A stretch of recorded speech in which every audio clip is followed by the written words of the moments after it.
There's a show in town, it's going down. Every week we're back on solid ground. Steel toe slipping, but we're gripping. Got the tea to spill, it's always flipping. From April's scrim to Aaron's glee. Oh, this drama's just a spree. Polydrama, legal trauma. Another win, oh, that's the karma. This little piggy went to YouTube. This little piggy's on Rumble now. This little piggy's begging for dollars. And this little piggy's breaking down loud. Every week we'll recap it slow. Tune in for this little piggy show. From revenge porn to felony, it's a circus, can't you see? The toe is bent, the goal is spent. His empire crumbles, all hell sent. April's playlist on repeat. Aaron's lies we can't defeat. The countdown's on, it won't take long to see this piggy squeal his song. This little piggy went to YouTube. This little piggy's on Rumble now. This little piggy's begging for dollars. And this little piggy's breaking down, wow. Every week we'll recap it slow. Tune in for this little piggy show. Oh, this little piggy ain't missing a thing. Just sit back, laugh, and watch the king. Welcome to This Little Piggy, weekly roundtable discussion about the Steel Toe Morning Show and its slurping host, Aaron Imholt. I'm Carl from Who Are These Podcasts. This week, my guests are from Nobody Likes Onions, Patrick Melton is here. Hello. Also from This Little Piggy, Moody is here. I've done nothing of note. Moody finally got home and fixed shit. Thank you for that. I didn't do anything. And presenting from Flowcast Studios, PBC, Adam Busch is here. What's up, Adam? What's happening? I'm so happy to be here. Can you guys hear me? Yeah, so happy to have you. If you can turn up a little bit, go for it. I sure can. How's that? Yeah. Outstanding. That's the strong Adam voice that I need on this program. Guys, I want to remind you that the Super Tip machine is on and working. If you want to participate in the show and contribute to the show, I know what you're doing. you can go to Carl. supertip.gg.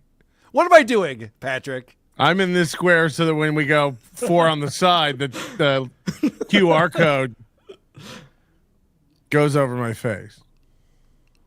Oh, you fixed it. I fixed Look at it. this guy. Look at me. But yeah, you are the ugliest podcaster, as it's been, That's been true. told. That's true. So I do try to cover you up as much as possible. Fair enough. What is a QR code but like zits? Like more zits. on Yeah, your maybe face. it's move me up. Right. Supertip.gg/WATP is where you can go and super tip the show and be a part of it. We appreciate that support very much. Guys, yesterday I got to go on PKA. You guys familiar with that show? Painkiller already? Nope. It's a big show. It's been around for a very long time. And I went on there and I was telling those guys the story of Aaron Imholt and Steel Toe and Nick Rekieta. Now, they've had Nick Rekieta on their show years ago. The So parable of Steel Toe. They knew, yes, they knew that side of things. But it's just always fun presenting this whole How do story to you- people who don't know it yet. See, I've tried to do this to people, and I don't know where to start. It's just because when you're trying to explain someone like Aaron and how his personality works, You it's seem not- crazy. Right. It doesn't even sound like fiction. Like, it's just a very bad one-dimensional character. Like, how do you get people to care about that? You know, we were talking about, I think we were talking about some of the podcasts that I review, and we were talking about Opie, because those guys are familiar with Opie and Anthony. We were talking about that stuff. And then I said, well, there's a guy who's wild. You guys got to check this out. And by the end of it, at least Kyle was on there going, I am definitely going to look more into this. This seems fascinating. So hopefully they have a big audience. Hopefully we brought some more people who want to check out what's going on in the Steel Toe universe. Eventually, Porcelain or Turkey Tom or one of these guys will, or many of them. I imagine this will be one of Keemstar. those. Yeah, this will be one of those guys that, like, there's a million documentaries about during different eras, because every time we think this is going to slow down, remind people last year at Hackamania is when the arrests had happened the week before, and all this stuff was breaking out. We thought it was perfectly scripted in time for Hackamania. Now it seems like that might be kind of happening again. Yes, which could be amazing. we do appreciate that, Aaron. Thank you. He thinks that the show is going to be a disaster and it's failing and it's not working. So he likes to contribute in any way that he can. And he knows he knew that showing up wouldn't help because that's not going to sell tickets. May sweep. Right. It's failing so much that you found space in the budget to pay for his accommodation and travel. Mm-hmm. Yeah, I confirmed that the great Brian Johnson is going to be coming out again this year. Yeah. We had him on the Creep Off bonus show today. Not to put you on the spot, Adam, but you don't live too far from Vegas. I do not. And I love Vegas. Oh, that sounds like maybe we might see you. I'm on the fence about it. I'm thinking about it. You know, Okay. Maybe if everybody can raise money and send me there and pay for everything I do. Can you believe that people do? They actually say this. They sit around and they flirt and they go, Sucker. maybe if you guys, really want me there and make me feel like. Oh, so now we're trashing Joey C on this show? Is that what you were doing, Adam? That is his move. That is his move. That is the move. And he'll raise money and then be like, well, I'm not going to go. Like, what Yeah. about the money that you, what? Or Chad, you raise money to make up for your gig and then you take everybody out to lunch the next day. So really, we just bought everybody lunch for some fucking reason. What? Yeah, can we talk about Chad's infinite budget for this gig? They're Yes. getting $1,200 max out of 60 tickets. If you do the math, $20. So, and Chad just keeps announcing what they're going to have, catering and clowns and face painting, Ferris wheel. keys made while you wait. And like they're gonna have, they want to have everything, and it's just like, where's all this money coming from? And John from Win by Two is getting paid handsomely, and all the acts, if they come, whatever the show ends up being, whether it's comedy or not, will get paid. And Yeah, are there going to be prizes for the winners too? right, like where's this well of money? And we all know this is just so Chad can fly to Florentine's party. Yeah, he just wants to go to the Super Bowl party at Jim's house, and Jim's not going to fly him out for the party, so he's raising money for that. I don't think Chad's ever put together an event that 60 people went to before. This is like he No. thinks that he's rich. No, I thought you were gonna say Chad's never put together a budget, but yeah, either one of those things. That's probably also true. So you're going to kill Kevin in Atlantic City the night before the Super Bowl. You got your ticket, right? If I'm welcome, Rocco and I, Rocco's got a secret plan to flash the camera with his They're going to porn bomb it. Watch out. puppeted penis. And then I'll go. It seems like I'm not allowed because I bought a ticket. Chad refunded it, but then I got a secret ticket from an admirer. And then I know about other people who have tickets, and it leads me to believe, like, who are Chad's fans who snag tickets? Because I know a group of about 20 of us who are going just to laugh. Right. So you Also, don't think it's going to be all the there's probably 6 or 7 MLC guys who will be there. Sure, T.O. Hank will be 3 of them. Yep. Right. Yeah, I don't know. If Chad's not allowing you to go to his event, how is Chad going to rob Saul at the Hard Rock? That's why it's funny. Right. Yeah, Chad, I was talking to Patrick before we came on here. We were doing a content house down in Orlando a couple of years ago, Chrissy Mayer's Content House, and they were all doing a comedy show the first night, the Thursday night, and then we were going to be 24/7 streaming the next 2 days. And Chad was threatening us for weeks that he was going to come to the show. And then day of the show, he's emailing me, he's texting Gino, he's telling all of us, I'm going to come to your show, I'm going to fuck it up, I'm going to be at the show. We're all just like, okay, whatever, Chad. So he loves to, he tries to scare you with things that he's scared of. So he's worried about you and Rocco going to the show when you guys are going to sit there and just probably take notes. Right. He thinks, I think there's more to, I think he's pulling pigtails. Like, I think he wanted to come down to the Improv and he wants friends. Chad wants to squash it with everyone. Every time, I said this today on my show, but every time he gets in a room with one of his enemies, whether it's virtual or otherwise, it ends with them shaking hands and Chad going, and Gino was doing it too. They bring up some old thing like, you know what, I Mersh did it last week. He's like, Melton told a story about how he met. And if he would just take that back and apologize, we could probably be friends. And it's like, this is the first time I'm hearing about it. And you've just been carrying this for 2 years? Like, Jesus Christ. Like, so these guys, like, they do want to squash it. He wanted to come up but he can't say that, so he's got to go. I'm gonna go up and make it weird. It's like you're not gonna make it weird. Well, and Rob's response to it, I put out a video about it already with Bob Levy, is ridiculous. He's getting the police involved. That's such a pussy move. Rob should not be on the internet talking shit about everyone and their wives. If that's the way he responds to someone saying they're going to go to his bar and order drinks Chad's and not going to do appetizers. shit. No, he doesn't have money for appetizers. Doesn't make sense. But what you just said, though, reminded me of something that happened to me a couple of years ago. You guys know Unique? Used to be Seanzi or whatever. He's the guy that Brendan Schaub sued. He used to talk all sorts of shit about me, and he was in our Discord and stuff. So I'm like, dude, come on WATP. Let's settle this. So he comes on WATP, and I'm like telling him why he sucks. And then he's just like, so anyway, Carl, let's watch some of these clips of blah, blah, blah. He's like, oh, you just wanted to be on the show doing the show with me. Like, you were talking all sorts of shit, but it's just like, he just wanted to team up. It's like, you could have just told me that. I would have had you on the show. It's fine. That's Chad. Right. And also, did you see what Carl just did? He said, this guy was talking shit about me, and then he moved on. None of these characters have the ability to do that. They have to say they were talking shit about me and then list it specifically and then revel in it and also combat every single point and explain why they're all bullshit. I'm over it, Adam. I'm over whatever you just said. And they're constantly trying to get on top of the shit pile. They're like, I'm better than Ray. And it's like, yeah, but you think Ray's awful and sucks. Like, you don't even have to state it if you think you're that much better than someone. Like, but their whole career is like Chad's just look, Stuttering John's stupid, not me. And it's like, okay.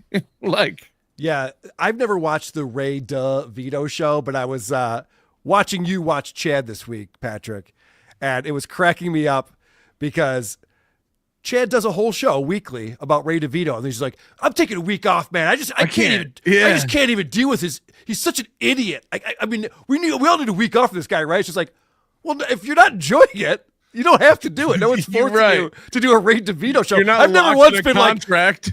I've never once been like, I can't even watch another second of Stuttering John. I'm just like, we put out a new episode? Great. I'm there. Pop some popcorn. Let's go. Right. Doesn't make any sense. Aaron does the same thing. He's constantly yelling, like, I don't care, but like, you guys should move on and like do other stuff. Like, I don't really care. Like, it doesn't bother me, but like, you guys are hurting yourselves. Like, I don't really care, but you guys, it's like, why do you spend so much of your show every day giving advice to your haters who you wish the worst for? I actually have that clip from this morning. It might not be a bad place to start because I feel like he gives a lecture to the haters every episode now. Well, there's been a lot lately. He has themes that come and go. And one of them really right now that he's hitting is, I'm the only one who doesn't take this seriously. All these other guys don't have a life. So they don't know how to like leave this internet world behind. Yep. And have a fun life. I'm light. I'm easy. Guys, it might seem like this affects me because I bring it up every single day and I talk about how I don't sleep very well, and Slam Piece is giving me notes on what's going on outside of what I'm looking at. Legal issues. It might seem like I'm consumed with this, but you are so wrong. I don't give a fuck about any of it. So this is picking up on, this is today's Rumble Rant Friday or Rumble Fridays, whatever it's called. And so he says adieu to YouTube. And Aaron has this weird thought in his head that anyone who's watching him on YouTube has no ability to watch him anywhere else. They're just YouTube guys. Like, it'd be like if you were syndicated into multiple radio markets and you're like, all right, well, we're only on until 10 in Cleveland, so we're signing off in Cleveland. Bye, everyone. But everyone else can hear the final hour. It's like, that's not what this is. Tell the people on YouTube they just go to your Rumble channel and watch from whatever device they're on now.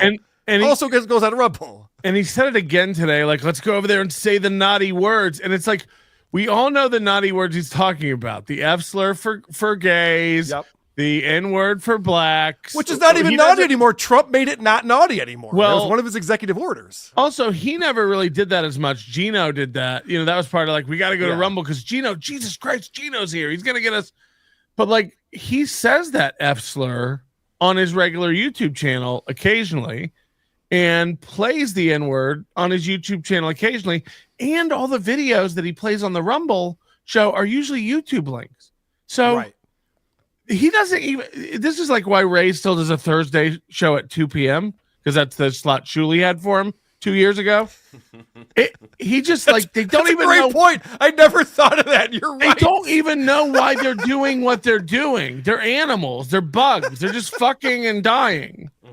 Like They're the guys in the war still fighting long after the war's gone, but they're in Right, the trenches. it's Hold muscle on, memory. Hold on, it's still happening. they're Nothing's walkers. They're not real. They're just Yeah.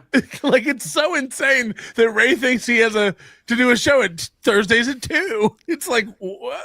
Wait, should we start a show making fun of Ray DeVito? This is a lot of fun I'm having right now. Well, did you see that thing about him having a roommate that killed his mother? What? Yeah, this shit is crazy. He had this succession of roommates, one of which, right after living with him, killed his mother. And Ray says, out of all the roommates he had, not the worst. Not the worst one. Well, yeah, he had problems with mother, not with his roommate, so he's fine. But he really gets into it, and he talks about seeing some signs from the guy, but not really knowing, like, really fascinating stuff. And he thinks you just, like, move on from that. And just don't think about it, and that's fine, and I'll just continue to live my life. He does. He moves on from everything. Yeah, He so that doesn't- means there's a lot of like, shit yeah. brewing right there that you could just pop, and That's he'll just nuts. explode. That's some heavy shit. Yeah, it's a good thing he got in that accident so he can't process things anymore because he'd be pretty Thank God fucked for up. that. Yeah, seriously. There's something about being a simpleton. It does make your life a little bit more fun. When I met Ray back in May last year in person, he never really interacted much with me before that, almost zero interaction. Within 2 minutes of meeting him, he handed me his phone to help him create an account That's for right. Discord and walked away. Unlocked. He's so Unlocked. trusting. I could do anything on that phone. Well, you know what the move is? You set it to Chinese. I No one can ever fucking figure that out. Once the Would phone's in that- Chinese, they're like, I don't know what to do He now. just starts walking up to Koreans like, do you know how to? Mexicans. would that make a difference? Because I saw him try to put in a password himself and he couldn't quite figure it out. But Good I point. mean, watching Ray solve a capture test was Robots Great. try to make sure you're not a Ray. Yeah.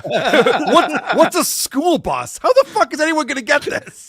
it was a complicated one. It showed a silhouette of a koala and it said, pick the pictures that look like that have the animal that's in the silhouette. So I'm going next.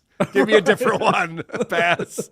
All right, let's get back to the lecture that we all get from Aaron at the top of the show. It is kind of weird. Like, I was talking with somebody today who's kind of involved in an internet drama. I was talking to them, and What is this? What? Aaron and Chad and Stuttering John all do this. I was talking to this guy today. I was talking to my buddy today, and he was saying, I heard you talking about this, Patrick. None of us talk to people on the phone that much. And you see his body language? He's like saddling up to the bar. It was two men having a Yes. conversation about two things only we've been through. Internet drama. Give me a sarsaparilla. Thank you. It's an old school radio move. You wouldn't know it. Oh, yeah. Visual radio stuff. They love that. But yeah, you're right. He sorry, go ahead, Carl. Who's he talking to that's involved in internet drama on the phone? Yeah, that that's what day? I want to know. Like Yeah. who could this be? Can't be Nick. Can't be April. Can't be Kayla. You're the only other. I didn't talk to Tell- him. He made it up and said it in a country western bar.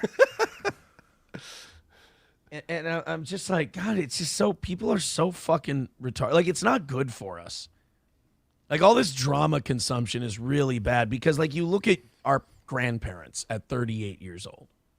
You look at our grandparents, like, and I'm one of the younger ones. These people are in their fucking 40s and 50s and 60s and shit. You look at our grandparents at that age, and it's embarrassing how far we've fallen. And it is all because of the internet. You don't know my grandparents. I'm actually doing much better than they were. How dare you? and also drama and gossip have been around since like time immemorial. Yeah. Like it's, you either talk about your neighbors or people in your community. At church, people gossip about each other. You had the royal family or whatever, like celebrities and gossip magazines. This is No, new. our grandparents never gossiped or had any drama going on in their Right, lives. okay. Moody. None of that happened. None of that ever happened, and they'd be embarrassed if they knew. Most And of the zero Bible is because just the internet rewards your worst impulses as a human being. And look at how many lost souls. See how he looked right to camera on that one line, so it really Yeah. hammered home. Just letting us know. He's really playing a character. this otherization he does of the internet and people on the internet is wild because this is how you make your living. And until I came along and pointed out how bad you were at it, you were pretty proud of it. Your website used to say this would be impossible with terrestrial radio. It's dead. We're doing the new thing. They bought a billboard to tout how they're Yes. killing it on Twitch. The radio is dead. Yes. So like, it's funny the total reversal now. Like, this is toxic. It'd be like, you're lucky the internet isn't a living, breathing organism because no other boss would let you talk about them like this. This place sucks. The people here are the worst. The customers suck my dick. Pulls you have. Like if you're in a, Well, I I love this. It's like POV. You're at a bar with your friends, and this guy walks up to your table. And you're both A soldiers live in the stream same chat. army, and he's just shitting on the army. He's just shitting Right. on Yes. and you're just like, I'm gonna watch the downfall of this person, or I want to see if this person fucks up. Or like somebody does. Correct me if I'm wrong. Blind Mike was recently playing when I was on Aaron's show a couple of years ago. It was close to 2 years ago now on the Blind Mike project. Brag more. And he was playing these clips. I don't remember that appearance very well, but he was playing these clips of me telling him, like, wow, you really follow a lot of these internet guys and you keep up to date on all this stuff. Because back then, he was going through all of these different lolcows and different personalities, and he'd play some clips and give you some facts. And now he's above all of that. Yeah, he had Darkside Phil. He had Yep. Bam Margera. He would constantly go off about. He started going into individual- Patrick Michael, which is a guy we discovered way back, and he started playing clips from him. And he he did said- Chad all the time. He said to you the words, "I feel like Chad is my stuttering John." Like Yes. that's how he was comparing the two. He's like, "Me and you, Kyle, we're equals. You And- got John, Yup. I got Chad." And don't forget, there was a brief moment after April left where before he told us he was getting divorced, he was teasing it. He was like, dude, Steel Toe's about to get really good. Yeah. Do you remember when he was saying that? Like, dude, Steel Toe's about to get really good again.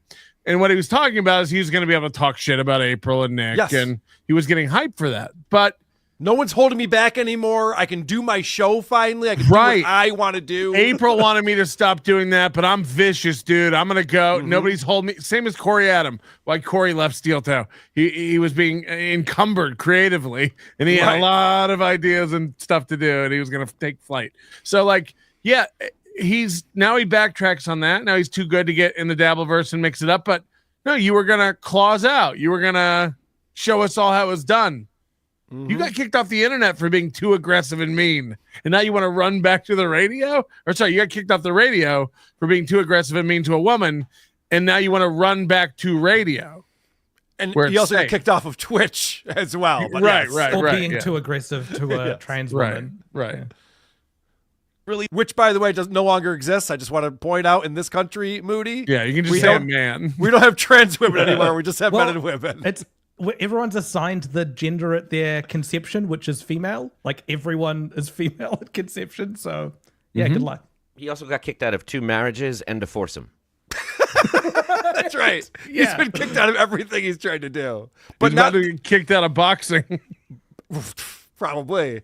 But not this fake conversation he's having with a buddy who also is in internet Right. drama. So he's got that.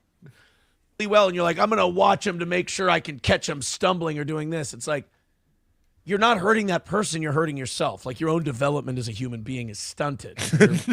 You're retarded now. The lecturing error. This is my favorite right here. When he starts lecturing, it's always at the top of the show too. You notice that? That's what's on his mind. That's always the thing he leads with. Is like, you guys who want to just like pull clips of me and then like watch clips of me and then make comments that are, sometimes very funny. You guys are losers and you're losing yourself. Touch grass. And it's always under the perspective of like, you're doing it wrong. Like Yes. you guys don't even know how to like get to me. And it's like, we rant about this off the top every day. It seems like we do know how to do it. It's setting the mood for the entire show. And so it's already putting him into a headspace of being on the defensive. Drop the needle. I don't want to blow your minds, guys, but I think I figured out who he's talking to when he looks at the camera. Oh yeah. I think he's talking to himself. I think that's who it is. No, you're right. He's lecturing himself because, like we were just talking about, this is what his show was not that long ago. It was just this. Got to catch someone in their downfall and call them out. You guys are used to this, but if you haven't seen this backdrop in a while, like this is the stereotypical basement of a crazy person. Like this is a conspiracy theorist, like trying to track the criminal down. This looks like insanity. Well, and this is his best foot forward. I didn't know the update. What happened this week, because I didn't see Monday morning, but clearly Slam Piece is going in there and dropping off trinkets every weekend. She put the hair on there. We got the book. There's drawings from the kids now, which I don't understand. They're crying for help. His kids back into it again. Somebody sent me this week. I got Proverbs and the World War II book he has right behind him. Nice. So who are you, Chad, with your show and tell? No, I'm starting to build quite a collection of Aaron M. Holt selections. Like if he had a book club, like I think I would be able to attend. So the one thing she hasn't been able to change, though, is April's writing of Steel Toe at the top of the board. That's still there. Still from April. That's still Can't there. let her go. Wow. Yeah. Don't you touch that. You don't touch that. But you're right, Adam. The randomness here is what's going on in his mind. Like it's jumbled. He doesn't know where he's going and how he's getting there. I used to, I've always done the show from this basement. I used to have like Star Wars skateboard decks up behind me, and this whole room was just like Star Wars shit. Because you're a winner. Because I'm cool. And then I realized, like, now I'm doing a video show. I should probably decorate it with WATP stuff. So now we have all this fan art that people made for WATP, but there's a theme here. You know what I mean? It's not just like, well, I'm going to have a World War II book and Jesse Ventura and the Mighty Ducks jersey and a whiteboard. It's literally stuff he dug out of the closet when he was trying to catch up on orders. Like, where's all this shit April was supposed to send out? And he went through the closet, and that's where he found his old barbed wire boot and all these figurines and the standee. It's like insane. I disagree. I think he's done exactly what you've done, Carl. Like, if you want to put a collage of what Steel Toe the show is, this is it. You're right. Yes. It does weird World War II references off to the side, wrestling shit everywhere, haphazardly placed and planned things. Sports. Chicken scratch writing. Right-wing propaganda, because you got the pillow guy. Well, the board represents the goal, so that's the goal. That's money. Yeah, the hole in the wall, like below him, is like signs of broken things that he'll never fix. The like bug zapping racket symbolizes the banning of people he doesn't like. Zap you out of his life. And the barbed wire around his Steel Toe Morning Show sign shows that he'll never escape this. I look at it the other way. The boot is inside the barbed wire. He wants to go back inside the bubble of radio and be protected. Right. That's how I see it. Guys, what you're describing right now, I was just recently watching the Jerry Springer doc that just came out. And the guy, the producer of it, said, I want someone who's swimming through the channels on mute to stop at our show and be entertained. And this is similar to that. Like, you could see this and know what this guy's show is just with this. It sums everything up for you. And you can know what's going on in his mind, just like you said, because at least behind you, Carl, there's some kind of order and method. They're in a straight line. This is just blah. But in his mind, it is specific. No, the empty case goes on top, and then there's 3 that are filled, and then she can put that there, and then the book faces out, and then keep her writing up there, but then have the woman be really, really small, because that's how women are. Have them small. And then take the camera and make it just crooked. And then he looked. He told me he was like running the cash box at a garage sale right now. I'd be like, yeah. Like he could be at a Comic-Con convention selling action figures. Like this could be anything. I also want to know what the criteria is for getting like legal letters hung up on the wall behind him, because he's got a letter from Adrian Washington, a cease and desist. Does he put like the HRO up there? Does he put his like sentencing for haven't seen those yet. No. Right. Has been retarded. And you're less than. Like try to imagine your grandparents at your age and really how ashamed they'd be of all of us. Wow, he really is just talking right to himself. And every time he's looking right at himself and going, and this is a shame thing. That our parents would be upset with us if they knew this is what we were doing. Meanwhile, he's only been talking to his parents for like 8 months, right? For the first time in years. He was no contact for 2 to 3 years. Like how gay we've gotten. It's it's the first time he's called something gay. That's cool. He should run with that. It's good. Right, if you could go back in time and talk to your grandparents, you'd be like, look, I've got a robot which cleans my house. Yeah, they'd be like, actually, you're doing pretty good. That's pretty cool. Right. Yeah, good stuff. It's real. I mean, if you could, like, I have the ability to step out of this and have a life. A lot of you don't. If you don't, look at that body language there. I got to back that up. Well, before I back that up, let's zoom in on this. He just gives me so many thumbnails, this guy. I really appreciate that. See, he claims he's able to take himself out of this, but other people can't do that. But notice how, as he's saying that, he doesn't even believe himself, and he's looking down in his lap. Shamed they'd be of all of us for like how gay we've gotten. So we've all gotten so gay. Look at the cum. If you could, like, I have the ability to step out of this and have a life. A lot of you don't. If you, what was that? A lot of you don't. Looking down. I'm really good at this, guys, but you're not. I feel bad for Slam Piece because she, in so many ways, is his everything, but in reality, she's nothing. I have no doubt in my mind this woman means nothing to him on a grand scale, but she is a respite every day for the endurance of comments and haters. And I've said it before, without someone there to co-sign everything, he crumbles. He doesn't. We've seen how SP's changed his positivity and his and stuff with his show. So like, by himself he crumbles, which is why he had to quickly replace April. And same thing with Johnny. Like Johnny adds nothing, Matt adds nothing, but he needs someone there to just nod even. Like it's crazy. He needs that. What does Johnny do? Why would anyone pay Johnny to come on?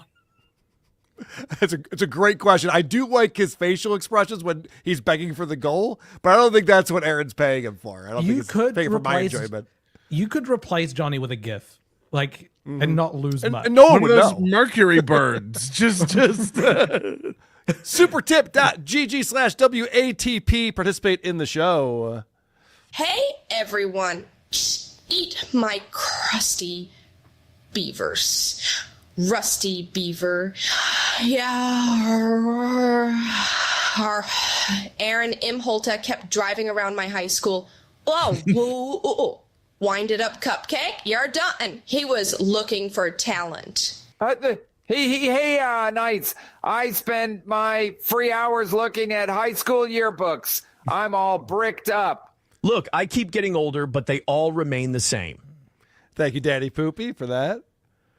Urban Beta Patched coming in. The goal knows where it is at all times. It knows this because it knows where it isn't. By subtracting where it is from where it isn't, or where it isn't from where it is, whichever is greater, it obtains a difference or deviation. The Mubi subsystem uses deviations to generate corrective commands to drive the goal from a position where it is to a position where it isn't, and arriving at a position where it wasn't. It now is. What's hard to understand about this? Good point, Aaron. I don't know why we're all confused. As far as stepping away from the show, how many, just show of hands, how many of you have been legally mandated to go to court for something you've done on the show this week? Ever. I've never. No, never? I know. I wasn't even legally mandated to go to court for the Butch Bradley thing. I probably could have not showed for that, and she would have taken a look at that and gone, I just wanted to be there. I wanted to see his face when he figured out what court was. Yeah. No, I've gotten 0 felonies from doing WTP so far, but knock on wood. Hi, Moody. Just wanted to say you stink, Carl. Let me suck your club toes. Thanks, Jay Dabbler. It's fit a lot of content into a very small amount of words. The toes are not clubbed. Colin Man $5 says, my grandparents were from 1920s Ireland. They'd be psyched I have indoor plumbing. Yes. Right. It wouldn't take much to impress my grandparents, I think. Hellraiser69 came in before we started the show with $10 for the goal. Thank you, Hellraiser69. That will go directly towards the goal today. Oh, there's we got to talk about this in a little bit. There is some new wrinkles and new rules going on. New rules about when they do go over in money on the morning show. I mean, I'll tease that. It's big news. Big news. Brian S. became a YouTube member. Thank you very much, Brian S. Appreciate that support. And of course, you get the bonus shows and the live shows of WATP. Steel Wrath, $10. Adam, you should talk to Mahler about doing EFAP. He's an old school Buffy guy, and you can introduce them to the Dabbleverse. I wonder what that sentence would mean to someone who didn't watch this show. I wonder what they put together for all of I'm a guy who that. hasn't watched the show. What does that mean? I've I'm never not sure. manual fapped. I always EFAP. I don't know what that means, but You're not familiar with that? no. But please Well, split the $10 among everybody evenly. Thank you, Steel Wrath. I appreciate it. Michael P. Go Bills. R.I.P. Tara. I know what that Cheers means. all. Big game this Sunday, everybody. Big game against those cheating Chiefs, the Taylor Swifties, we call them. Bills versus the Swifties. Diablo sandwich, $2. Chad's hitting AC flush with $1,200 and 62 credit card numbers. You know, Aaron said that the Bills KC game was rigged, and they have to let Kansas City win. They can't afford to let them lose because of all the Swiftie fans. A lot of people are saying that, by the way. Funny. He's not the only one. Like Taylor Swift's suite has already been rented for the Super Bowl. Like they already have the security thing clearance and figured out. It's weird. It's weird. Well, I have a feeling her boyfriend might want to go to the game. Tio Hank $10 says, "Hey Moody, Nick's in the chat. Tell him about his kids plus drug test without him interrupting or Carl and Melton bootlicking that creep." Hello, Adam. Hello to you, Hank. Yeah, I don't know about his kids, and he'd know more about the drug test than I do. I don't know. What does he want to know? Well, Yeah. we've talked to Nick about the drug test. He's talked about it on this show Multiple I think. times. I think. Multiple times. I It's did- been thrown out, and there's did- nothing he can do. He can't Make fight them it. retest. You Yeah, can't like, retest it because they've thrown it out. So what does that mean? Why would they throw it out? Because his 9-year-old's addicted to coke? who lives with him now again? And the test found metabolites. I don't know much about that, but it means that the body ingested some cocaine or something like that. And there's apparently some metabolites that are absorbed through the skin. And there's also multiple ways in which a test can be like a false positive or something like that. I don't know. Like it's Or I maybe don't she have went to a 28-day rehab, and so they just decided that she's better now. I mean, honestly, Tio Hank is simple. Stop arguing with this no. guy. A 9-year-old testing positive with a hair follicle is very interesting and salacious, and of course, it gets brought up all the time. But the fact that it was thrown out is also a pretty big deal. That you would kid's think- gonna be so cool in school. no shit. yeah, like what prosecutor's gonna look at that and be like, oh yeah, I'm just gonna forget about this kid doing regular amounts of coke? Like I don't know. It But feels that's the problem with accusations and things like that is that, the thing you're accused of is a big headline, but hair follicles found to not have cocaine in them is not an exciting headline. So when there's a headline that says babysitter accused of, even if you can find an article that says and acquitted, you're just not going to leave your kids with them. You're I just just done. watched. I just finished Kings of Tupelo, and that documentary where this guy who's a conspiracy theorist and a nut job, and he's got all this stuff, and then he's framed of trying to kill Barack Obama, and all the headlines are this conspiracy theorist tried to kill Barack Obama.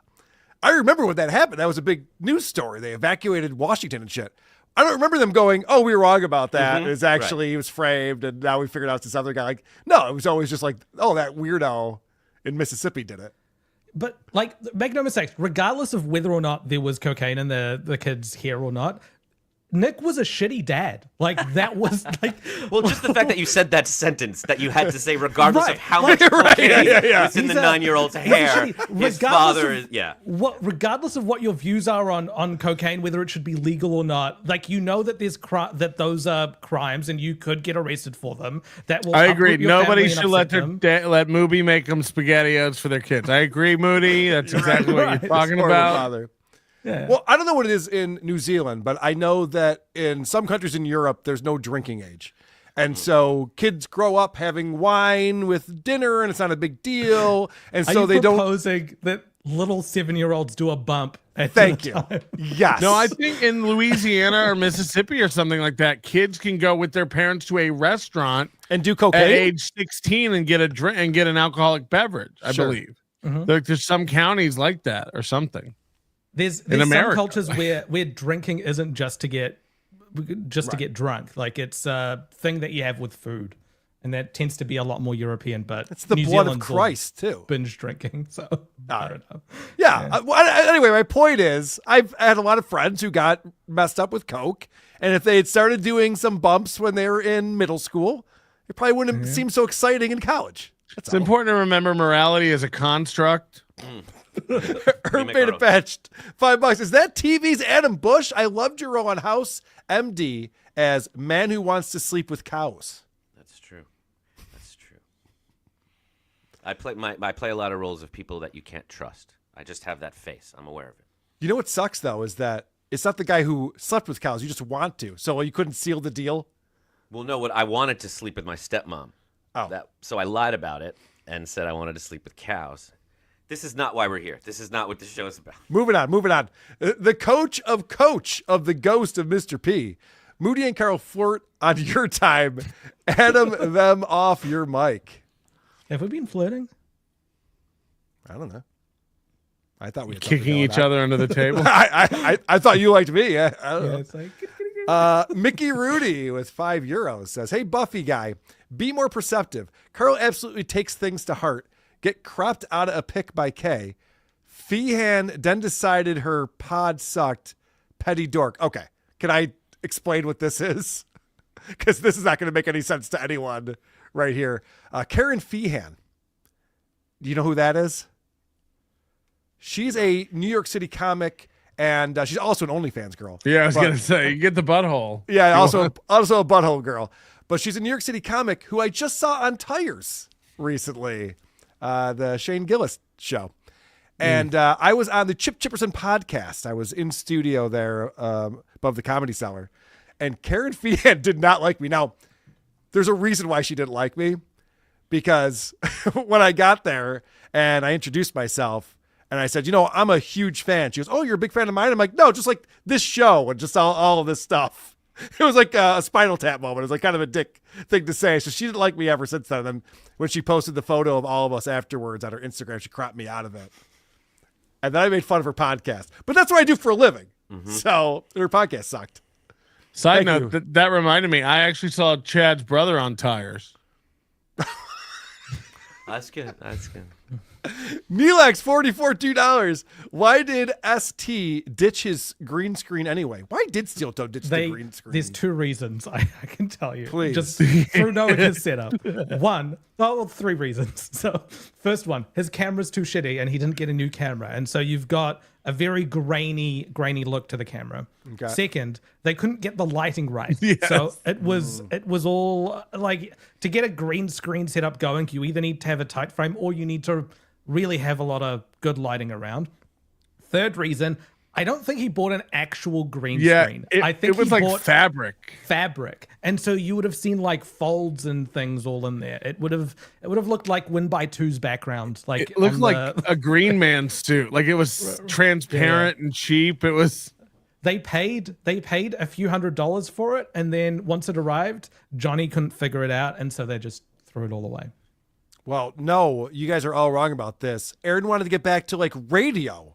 So he wanted to have the aesthetics. Old school radio look. Aesthetics of old school radio, as if radio has a look. Yes. It's literally audio only. When he started explaining that, I was just like, are you listening to who do you think you're fooling with this? Doesn't make any sense. The old school radio look is two knobs and a speaker. Right. Yes. That's what we see. We see the frequency. 92.3. That's what old school radio is. That's how I know it.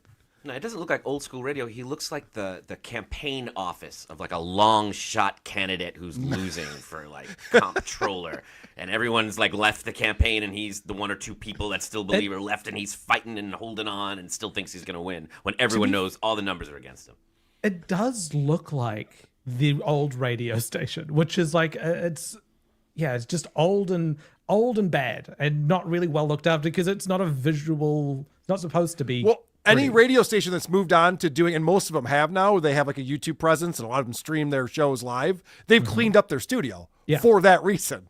Right. Like it can't look like that anymore because we're doing even though there's 7 people watching on YouTube at any given time, they clean shit up and make it look Leave professional. Cowhead alone. That's one of the people I was thinking of. Thank you for firing the gay Muppet. That is all. Mr. Panhandler. Yeah, where is Tukey? I don't know. Probably in this Tesla. He's right. Probably getting more speeding tickets. Gotta tell you, those Nelson Brothers wings that Chef Dan makes are too spicy. But I got a tip that if you roll them in mashed potatoes and ranch dressing, it really cools my gums down. Bananas in your ass. Aaron, I'm going to need you to put the ranch down. Butter your own biscuit, fat ass. Little baby wiener in your twister spinner. Bananas in your ass. I don't know if I've ever heard Balin Dupree say that one, but I like it. It's a special at Nelson Brothers. Cummy, cummy, cummy. I got cum in my tummy and I feel like a loving Nick. You're me, daddy Jackin. Very good. Appreciate that. Thanks, guys. Thank you for the support. Super tip. The super tip machine is on and finally working. We got it all going on. Stupid Moody. I brought up Spinal Tap. You had the Beggy Monster chat on your show earlier today with lyrics from a Spinal Tap song. I don't know if you picked up on this or not. No. But this is one of my favorites of all time, and it's actually perfect for Aaron. And I know that this is copyright shit that we're going to play, but I can play it if we find it. I got it right here. Oh, all right. Stop wasting my time. You know what I want. You know what I need. Oh, maybe you don't. Do I have to come right flat out and tell you everything? Give me some money. Oh, yeah. Okay. No, I didn't catch that when it played. I have the Beggy Monster was saying those lyrics. I was Hold like, on. that's fucking awesome. Why are we not using this? I have the tip. Hold on, let me play it. Okay. Oh fuck. I fucked that up. I'll play it in a minute. Sorry, go ahead. Do the All next. right. Let me go to the last verse because there's something that he says out here that is so Aaron-esque. And this is from the 80s when they recorded this. Don't get me wrong. Try getting me right. Your face is okay, but your purse is too tight. I'm looking for pound notes, loose change, bad checks, anything. Give me some. I'm looking for Rumble Rants gifted Stream Labs memberships. YouTube. All right, hold on here. This should play now. Hold on. Yeah. Stop wasting my time. You know what I want. You know what I need. Or maybe you don't. Do I have to come right flat out and tell you everything? Give me some money. Give me some money. No, I did not catch that. Oh, I was laughing at Becky Monster pulled out some Spinal Tap. Very well done. All right, so there's some new rules this week. So if he goes over on a morning show, that money used to go to the evening show. So you'd be like, guys, good news. The morning show's got you. Instead of the $250 or $200, it's this because you take this off. Now it goes to the next morning show. Mm-hmm. Because they're different audiences. It's not trying fair. to separate. It's just like how Rumble and YouTube are totally different people. Morning and evening are totally different people. So it wasn't fair to reward those people. I'm thinking about switching from a YouTube person to a Rumble person. Oh. Will we still be friends? Will I ever see you again? Or? Yeah, I'm just like, I'm getting tired of not being able to see Rumble Fridays. And all right, so you're going to go hang out with Cardiff, I guess? All right, well, it's nice knowing you. There was another split that he announced earlier in the week as well, which was a new rule that he dropped immediately, which was that the morning shows were going to be more about news and being a more classic radio show. And the evening shows That's a good idea. Were more about drama and like having fun and kicking back with the chat, which legitimately good idea. He should have done that. Yeah. But He doesn't do good ideas, Carl. He stopped. No, obviously not. He just never implemented it. It was every other show after that was about Nick. If it's not going to the store every day and picking up a box of Twister and mailing it out, he's not doing it. It has to lose money or he doesn't do it. I love that he actually. I didn't see that. I love that he thought and said out loud, "I should start doing a show again." Mm-hmm. Maybe my morning show should be like a show. Well, he said that last week anyway when he started clipping again or 2 weeks ago because he was like, I'm afraid people think this is a drama show. So like I need to make sure people know what Steel Toe is. That's why I'm doing my own clips because we're like a news show. We do it better than anyone. We're covering Justin Trudeau stepping down better than anyone. It's like, oh. Let me ask you guys a question. I'm serious, who is watching the show not ironically? Because outside of one or two chats, everything I ever see is just hate watching. It's the people who are donating the money when he's like earnestly trying to help him reach his goal. And how many people is that? Gray Duckling. One. Yeah, if you can name them by name, it's not a ton. So I can write No, I wondered the same thing, Ricans. Adam. I'm trying to figure out how many people are still just like, yeah, Steel Toe's on. Like, who are the? And he's going around the horn. He's shitting on everyone for pretending to be, faking all this drama and pretending to have integrity. And then he goes back to what can only be called like radio fantasy camp, where we're all chipping in a little bit so he can pretend to do a morning show. And these moments where he talks about like, here's my theory on the JFK assassination. It's like, we're tuning in because your life is falling apart. And you want to pretend. No? Yeah, it's all the chat and everyone, and it's weird because any actual chat that comes in and asks a question about JFK, he moves on from really quickly, but anything that's criticizing him, he's like, hold on, now this we're going to address and get into the minutia of why you're full of shit and why I'm right, and why when I criticize everyone else, that's completely fine, but any criticism towards me is not okay, and here's why. And he acts like a child. So who's watching this for the hot Justin Trudeau take? That's what I'm Aaron, wondering. what is a book depository? Moving on. Yeah. It's like watching Alan Partridge for news, like it's the whole appeal is that the show and his life is falling apart at the moment. But I'm sure that there are some people left over from those Die Hard days, probably about 20 to 30. I'd guess. There's got to be more than that. They're supporting his show. He was bragging. I have a clip that I'll play in a little bit. He's bragging about how Nick Rekieta went on and made $400. He's like, that's almost Steel Toe numbers.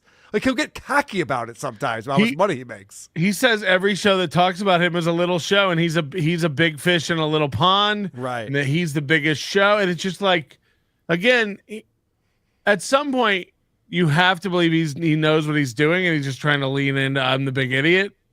But there are moments when he's serious. I don't think he knows what he's doing, and I have an example of that. So this week, he did an evening show where he knocked down the goal to 150. And he comes out and he goes, guys, good news. I've checked our quarterly report. We're doing pretty well. So I don't need to make the full goal tonight. We can get 150. And don't even bother thanking me. This one's on me, guys. Don't even worry about it. Real quick before you do that, the quarterly report thing. Yeah. The last quarter that I know of ended, if you're on a fiscal year, January 1st, December 31st, January 1st. Yeah. Remember on that New Year's Eve show, he was saying if we make today's goal, we're in the black for the year. Because if we don't make today's goal, we're in the red for the year. It was that razor close. Where that 1 day's goal decided whether he was profitable for the year or not. Which is, by the way, the same thing. If you make $100 profit or lose $100, that's the same thing as for a business. There's no difference. You break even. It's a break even. Yes. He's dealing with over $100,000 a year. $100 is a rounding error on those books. So my point is, how is he checking the quarterly reports and they're fine now when he was on a razor's edge 24 days ago? He thinks we're all as stupid as he is. That's the thing. Like a lot of us, especially us who run our own shows and have owned businesses and run businesses, we know he's full of shit and retarded. the way he's talking. But just like Chad Zumock, who claims he gets money back on his taxes and he has a credit card with a low interest rate, you're just like, yeah, the rest of us fucking live in the real world and we know that you're lying and you don't know what you're talking about. Sorry, go ahead. Well, let me bring up this. So he comes on and he goes, okay, we're gonna make the goal tonight 150, which should be easy, and I'm doing that as a favor to all you guys. And then he gets nowhere near the goal, and he's surprised by it. And this happens time and time again. I see this all the time. Every time he comes in with a lower goal, and he doesn't beg for the goal, and he just kind of sits back, and he just goes, guys, it's going to be easy. We're going to nail this today. It doesn't work. And he never learns from that. Whatever the psychology is that he's trying to get people to feel like they need to donate money, telling them that, oh, this is going to be easy, I don't even need it this time, doesn't work ever. Well, he doesn't understand that including us in the desire for the goal, we got to get the goal. We have no stakes. We give no fucks. We get the same product whether or not you do it. People are starting to figure that out. The 4 hours is free. He treats the audience. He treats the audience like it's one person, which is bizarre to me. He acts like, guys, I'm taking $50 off the goal today. It's like, what does that mean to me, the individual viewer? Nothing. Yeah. How are you doing me a favor? I was going to give 10. I should give 5. Like, what does that mean? Why does he talk? Why does he think that way? Why does he talk that way? You speak to an exotic dancer. You speak to a stripper, and some are like, yeah, I'm doing this because I can make a lot of money in a short amount of time. And others are like, I've always wanted to do this. I just like doing this. I guess Aaron thinks he's a beautiful woman because this is the only place this business model works. You don't play somebody half a song and then ask for more money to finish it. You don't play half a show. You don't show them the first act, and then if they want more, we'll show them the second act. It's only in did you like that dance? Do you like me? Would you like another? Give me more money. And I'll try every way possible to get you to like me and give me that money. I'll try scolding you. I'll try complimenting you. I'll try, just kind of, this is happening. We're just walking back to the champagne room. We're just doing it. It's all happening, guys. Check it out. Why does he choose to do this? It's a choice. We all sit here and go, if you were a comedian and they were paying you by the joke, you'd realize real fast, fuck, I better get funny.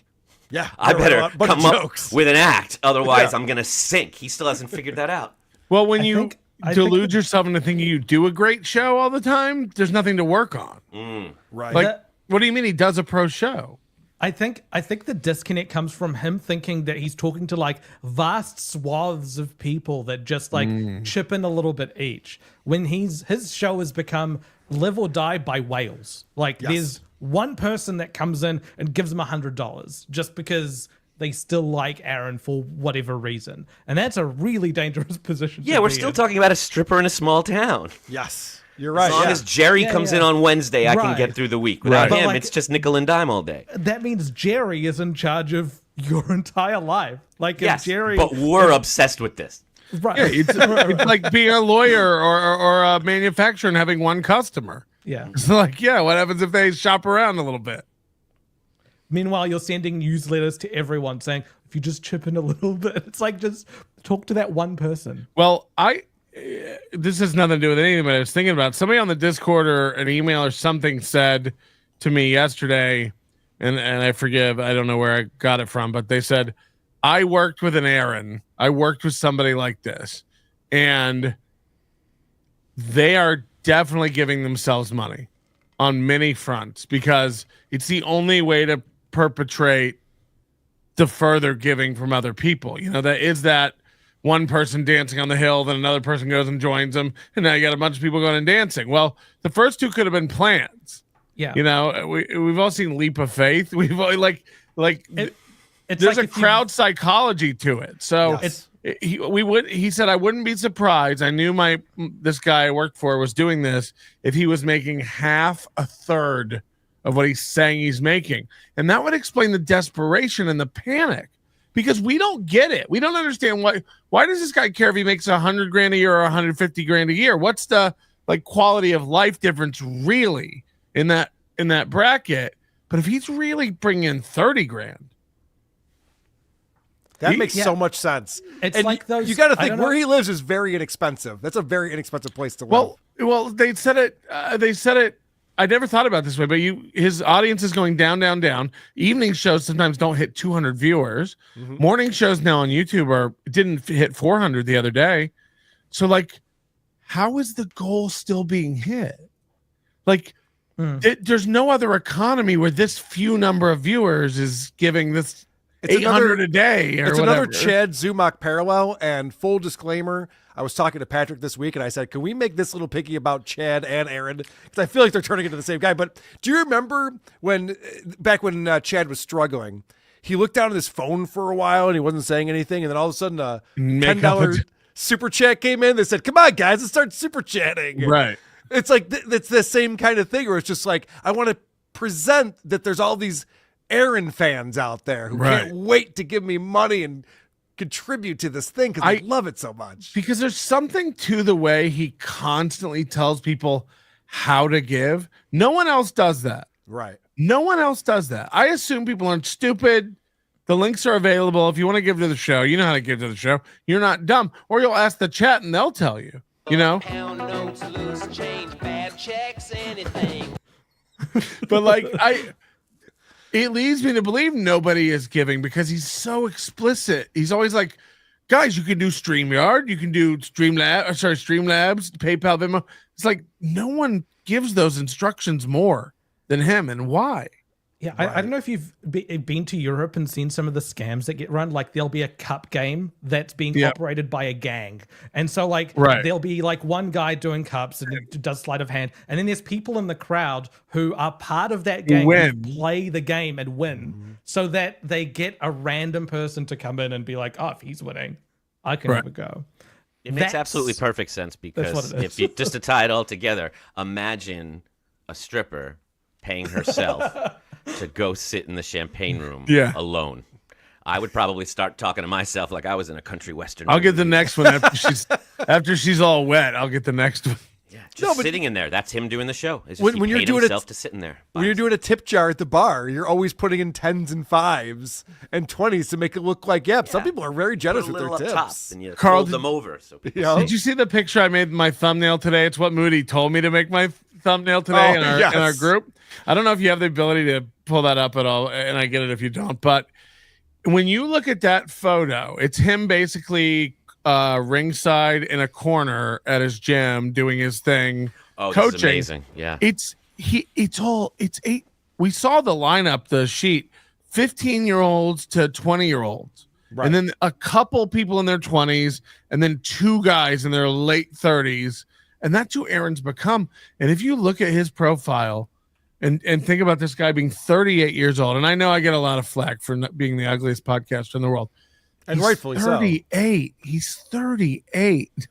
Yes. I got it right here. Let me pull this up. Yeah, but you look at who's sitting around and stuff, and you realize he's going to very soon be the old creepy guy at the gym who like, what is he doing here? Trying to teach us all how this works. Look at the kids down the lower right. Like, and then Aaron. It's that look on his face. You see that look on his face? But it's not an accident. You can't like have just been happy and briefly look down and look like that. Like that's a face you've had for a while, just staring down. He's disassociating. When I was on PKA yesterday, I was telling them how this guy wanted to box all of us in Vegas. He wanted to take on 5 of us. And I didn't even tell them to do this. They just pulled up a photo of him. They pulled up a couple photos of him. They're like, this guy's going to box people? Like, what does he even weigh? Like, what are you guys talking about? Just looking at him, no one's intimidated by this. I mean, that's what people would say about me too. But like, after 4 you run through them, I think I got a chance. Of course. No, none of us are boxers. None of us pretend to be boxers or think that we're good at it. But I love that. I love that he's in the corner doing his thing. This is his other element. When he talks about how he goes away from the internet and has a life. Yeah. This is it. But it's like, where's the life? No one thinks you're a cool coach at a box. Like, what world are you in? Well, it is exactly the same as the picture of Stuttering John that was first released when he was substitute teaching and looking at his phone with the double chin, completely checked out, disassociated, like you said, from where he was. No one, asking him for help. He's not coaching anyone or teaching anyone. He's babysitting. He's bored. He's not present, and he's looking down. And that's them. if you remember last week, he said, when I go to fights, I don't corner, I fight. Well, now you're not doing either. Yeah, obviously not. Sad. He looks load bearing. All right, so this clip comes in from No Employment 7969 in the subreddit, and this is talking about Aaron and his new happy-go-lucky demeanor. See, this is kind of your option. You can be happy and not beg and just go broke and your show will shut down. Or you can be stressed, do a fun show every day, and just be like, God damn it, keep it on the air, please give me $20. Does he really think that? Those are the two choices. Those are the two choices? Because I've never been stressed doing WATP or This Little Piggy. This is a lot of fun. But I like that he says, be really stressed and do a really fun show. He had to slip that in there. Do stressed out people do really fun shows? Probably not. Well, he tells us he does a fun show every day, and he tells us he's stressed out. So yeah, so he must believe him. That has to happen. Yeah, that's kind of the choice you have when you have a show with my small audience. 1 minute left. I would the way he inhales right after he says a sentence, he looks upset and angry. Mm-hmm. He's literally he throws the word seething around while we're having fun, but he's literally seething, literal definition of that word. Also, Nick was dead on when Nick said that his reality in the moment is all that matters. There is no present, there is no past, there is no future. We have a small show. We're a small show. We're struggling. We have a big show, and all these other guys can't. They make a living off us because I have such a big economy. They need me. Oh, yes. Hackmania's failing, and that's why he begged me to come on and do his show, because otherwise it's not even going to happen. That's why we're not even going to film it or allow it to be filmed. We don't want any embarrassing tapes of it getting out. Really appreciate it if you guys threw something in so this wasn't just a complete fucking ass raping tonight. That would be cool. At least make it look like we tried to win. See, here's the problem. When Aaron's happy and Aaron... I mean, why he chooses these words, he's getting his shit pushed in. It's an ass raping. But this is how he feels. Aaron is so emotional, such an emotional guy. I think we're kind of more pragmatic about things, and we kind of can understand and process things. But he just sits there, just like, oh my gosh, I missed by $100. Like I'm getting ass raped in the shower. It's like, whoa. I think what you're trying to say is... Correct. This is some of a lot of he frequently tries to say he's not gay, and people throw that aspersion around. I think this is one of the best evidence we have that he is not gay. He's saying how much he doesn't enjoy a dick up his ass and that sort of stuff. He doesn't like cum. He doesn't like this feeling, and that is the feeling that he has right now. Oh, if you're licking cum off of tits, though, that's obviously not gay. Patrick, come on. To win. See, here's the problem. When Aaron's happy and Aaron's cool about the goal, Aaron has to be pathetic in order to raise money. Is he talking to Slam Piece right now? This is his conversation, and the third person thing is mind-boggling. It's so douchey. He can't stop himself. Ugh. But doesn't it seem like this is the conversation? I tried it your way. I was trying to just be cool, and then we didn't make any money, so I guess I got to be stressed out and beg. Well, he has these imaginary conversations all the time. So since he's doing the voice for the other person, he might as well do the voice for Aaron. Mm-hmm. I really think, he has his imaginary arguments and wins all the time. It's not. It's like the same way he convinced his audience that I backed out of the boxing thing by the end of that show, even though I hadn't said shit. Did you guys see me win that conversation? Yeah. He's also in a quantum state right now.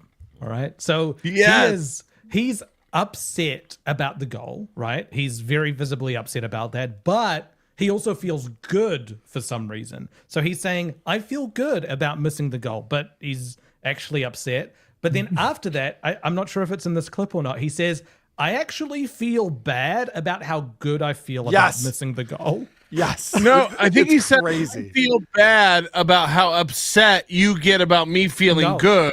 Oh, no. There was one where he said, I get upset about how mad you guys get about how good I feel. And it's like, well, do you feel good or are you upset? You just contradict it's every emotion all the time. Yeah. That's the deal. Yeah, Like, here it people is. talk about when they're on antidepressants. Oh, baby, Dockers.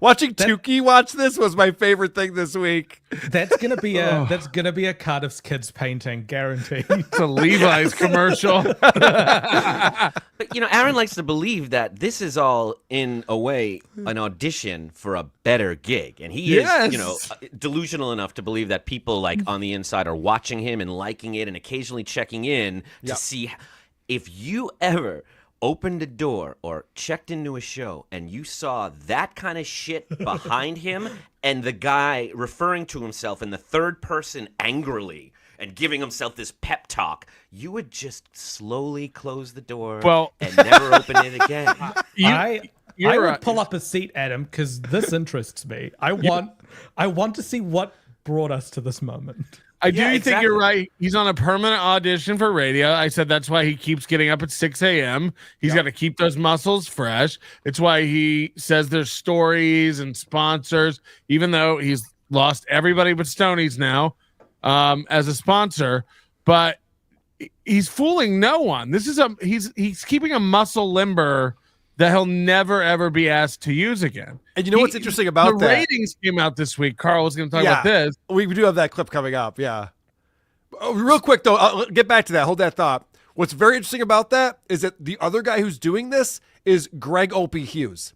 Greg Hughes no longer swears on his YouTube channel because he's trying to prove to a program director somewhere who's going to hire him to be on his radio station sometime in the future that he can still be a radio guy. And you're right. Aaron is doing the exact same thing. Look, I get up, I do my show 6 a.m. every single day. No one's asking for that. No one's looking for it. I think that's why he started making clips too. So he would have bite-sized segments that he wanted program directors and radio stations to see so that he could send those. Because you can't send a Stalin clip. You can't send a Doom clip.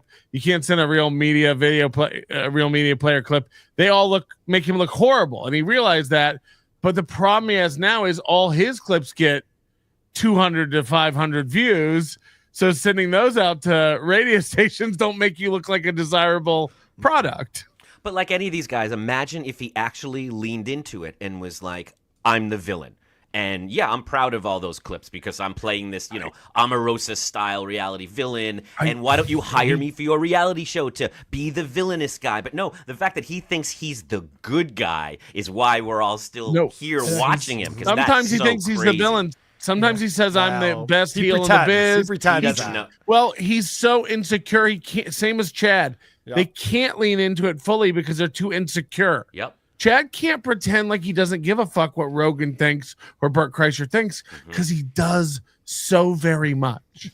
So like you can't keep that act up for long. Aaron can't pretend like he doesn't care what the haters say.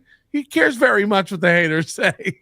And they're all isolated. They don't have normal interactions with normal people. And it's been so long since this guy has had an actual positive feeling that right now he's trying to pretend like what do happy people do? I guess they kick their look at how relaxed I am. Like this, you're right. They do. Look at me. He looks like he shit his pants.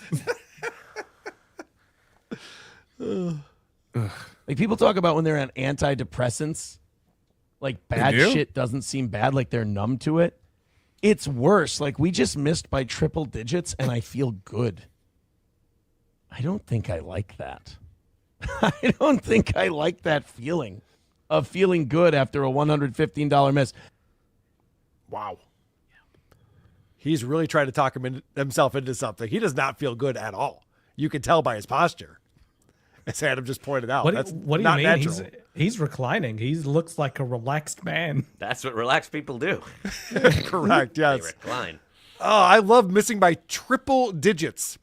You mean $100? No one says the number of digits until we get into like 5 digits, 6 digits, 7 digits. Today he said, or Wednesday, one of these clips I watched, he goes, you know what you want to do? You want to go to your phone, you hit the Venmo, you just hit 20, enter. It's an easy donation to do, 2 buttons. And I said on my show today, like, why not 99? It's actually easier. Right. You don't have to move your finger. Good point. It's still 2 digits. 99, enter. Right. He comes up with stuff. It's so stupid. Right. If the hard part is pushing buttons on your phone, yes. then yeah, 99. But he knows the reason why people don't give him money is because they don't want to give him their money. He thinks it's the Sabbath and they're not allowed to hit buttons. That's what it comes down to. Like, all right. Yeah, he makes no sense. So he's showing how relaxed and cool and calm he is and how great he is at this. Oh, by the way, this is just such a bad look. Look at I need to lose some lbs myself. I'm not gonna lie, but I would never sit like this on a show with my gut like that. If I ever woke up and found myself that fat, I'd kill myself. Clip it. All right, this is talking about the radio stations and his next gig. I've got a couple more days until radio ratings come out, and I can call radio stations and bother them if their numbers were shit. Hey, radio ratings will come out, and then he can call radio stations and bother them if their ratings are shit. Yo, Dave, tired of sucking yet? Now, he has no idea what's going on in the radio industry. He should buy a magazine. He should read up on what's going on, because what's happening is radio stations are cutting costs. They're looking for AI. They're looking for syndicated shows that they can just put on. Aaron Emholt, AI. Oh, good point. They're all looking for AI, man. I heard I'm in demand. I've got 6 fingers. But this is what he's not understanding is like the ratings go down. They're not sitting there going, we need a big flashy morning guy to fix this. They're sitting there going, we have to cut costs. The money's not going to start coming in someday. It's all going down, whether you're the number 1 station or the number 12 in the market. It's also interesting. Recently, we revealed his ratings and how they actually went up after he left the station. That's right. He says. But he also mentioned how you can't get the ratings unless you pay big bucks for them. So how did he see the rating? Well, so I used to live in this world. If you have a buddy at a station or something, they can send you stuff. He doesn't. Clearly. Good point. Very good point. Also, if we go back to what is the show that he's trying to put onto the radio, he doesn't want to be a drama show. He wants to be a news show. Right. Google LLM already has you upload, you sort of direct it to a website, and it creates a podcast discussing that between 2 people. That's natural language. It's passable. Yeah, that's passable. A solved problem. Like that is a solved. They've solved. And they make jokes and puns and like it's they crazy. Have a personality. Yeah. The thing that they don't have is like a personality-based, like morning zoo style show. And that's what I think of when I think of like a morning show. But he's turning it into, he's not only going to a dying industry that is currently like hemorrhaged, doesn't have enough money to employ him, but he's also billing the most replaceable show possible. Right. And the AI doesn't constantly give out its Bitcoin address. Right. Well, my buddy Eric Nagel, E-Rock, talks about this a lot. Okay. He talks about the downfall of radio is the fact like radio owned the personalities. That was the thing they had, that it didn't matter if you had your iPod back in the day and then fast forward to Spotify and fast forward to, all your playlists and everywhere you can get music. It's like music is everywhere. But radio has the personalities. And the first thing radio did was fire all the personalities and go, okay, we'll just play music 24/7 and we'll just or vanillify the fuck out of them. Like, who cares about Howard Stern now? Right. So this industry's over. It's dead. And this is him fantasizing about it happening. Hey, would you like a guy who had the highest numbers in the area of the last 10 years? I can get this whole charges thing cleared up pretty quick. Oof. Wow. He did not have the highest numbers. He didn't, of the last 10 years, he didn't have the highest numbers. He was number 4. Yeah. He just makes shit up. Just making it up. Okay. But even if he did, like, let's assume he did have the highest numbers in the 100. Why would we assume that? He said it. For the sake, okay, he got the highest numbers in the area. It's a dying industry, and it's the 185th largest market. Surely you'd catch someone falling from the other 184 markets if they've got a space who's desperate and wants a radio gig. There'd be a 184 other people ahead of Steel without Toe. a felony charge. Right. Just don't Google me for a good couple of years. It's been a rough couple. Hey, what's that? You know what I really don't want to hear? Because I currently talk with radio people, and we've been talking. I don't think it's any secret. We've been talking. You're the only one telling us this. I don't think it's any secret. You're the one telling us that you're talking to people, and you're also afraid to email them. Yeah. Would they say that you've been talking, or Aaron won't stop emailing us? Right. By the way, shout out to Stan119 for pulling this clip.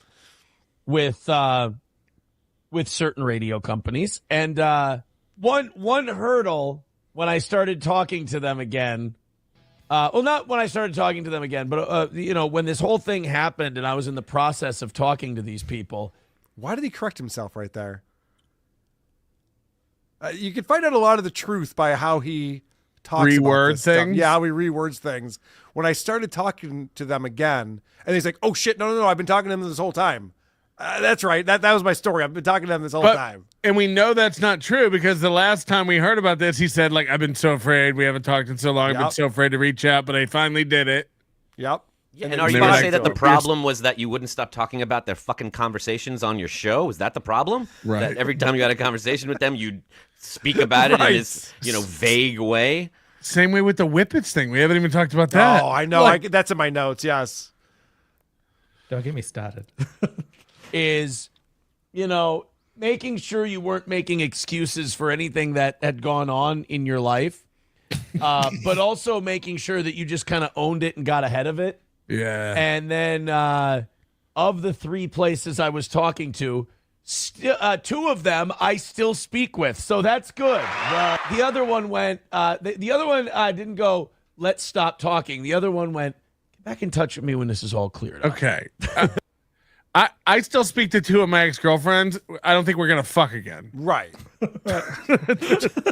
Just because they're being courteous and responding to you.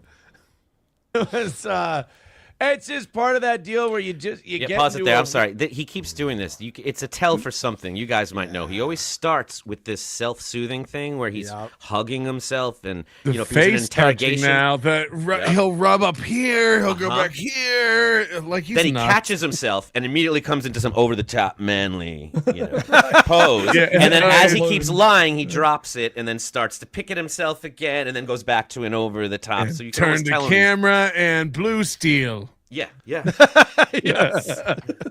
It's almost better to watch without the sound on now. Just watch his body language on this shit.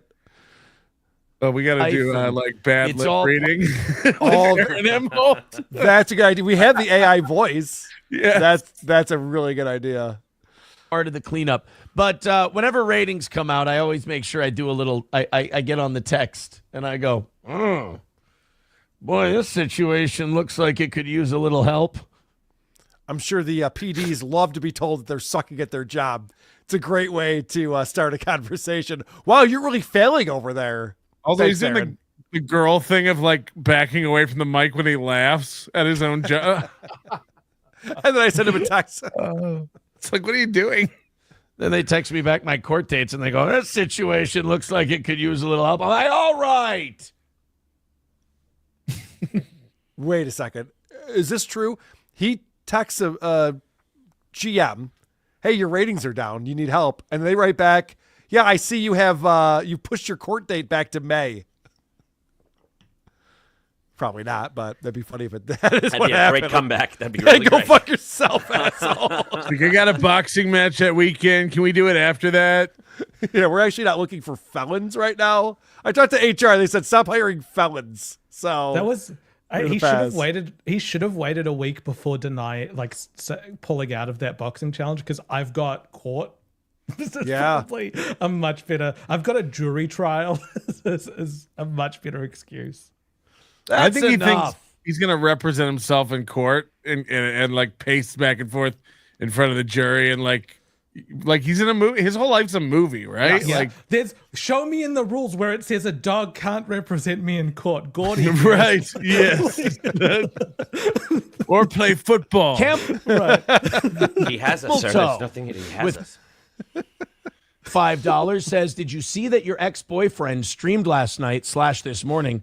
I got through 5 minutes and died from boredom. Okay, so what we're about to see here, and this goes on for a little while. I don't think I'm going to play the whole thing, but Aaron does this thing where he wants his show to be about the drama, as it should be. This is the place you would go to if you want to know what's going on with Nick Rekieta and Aaron and all that kind of stuff.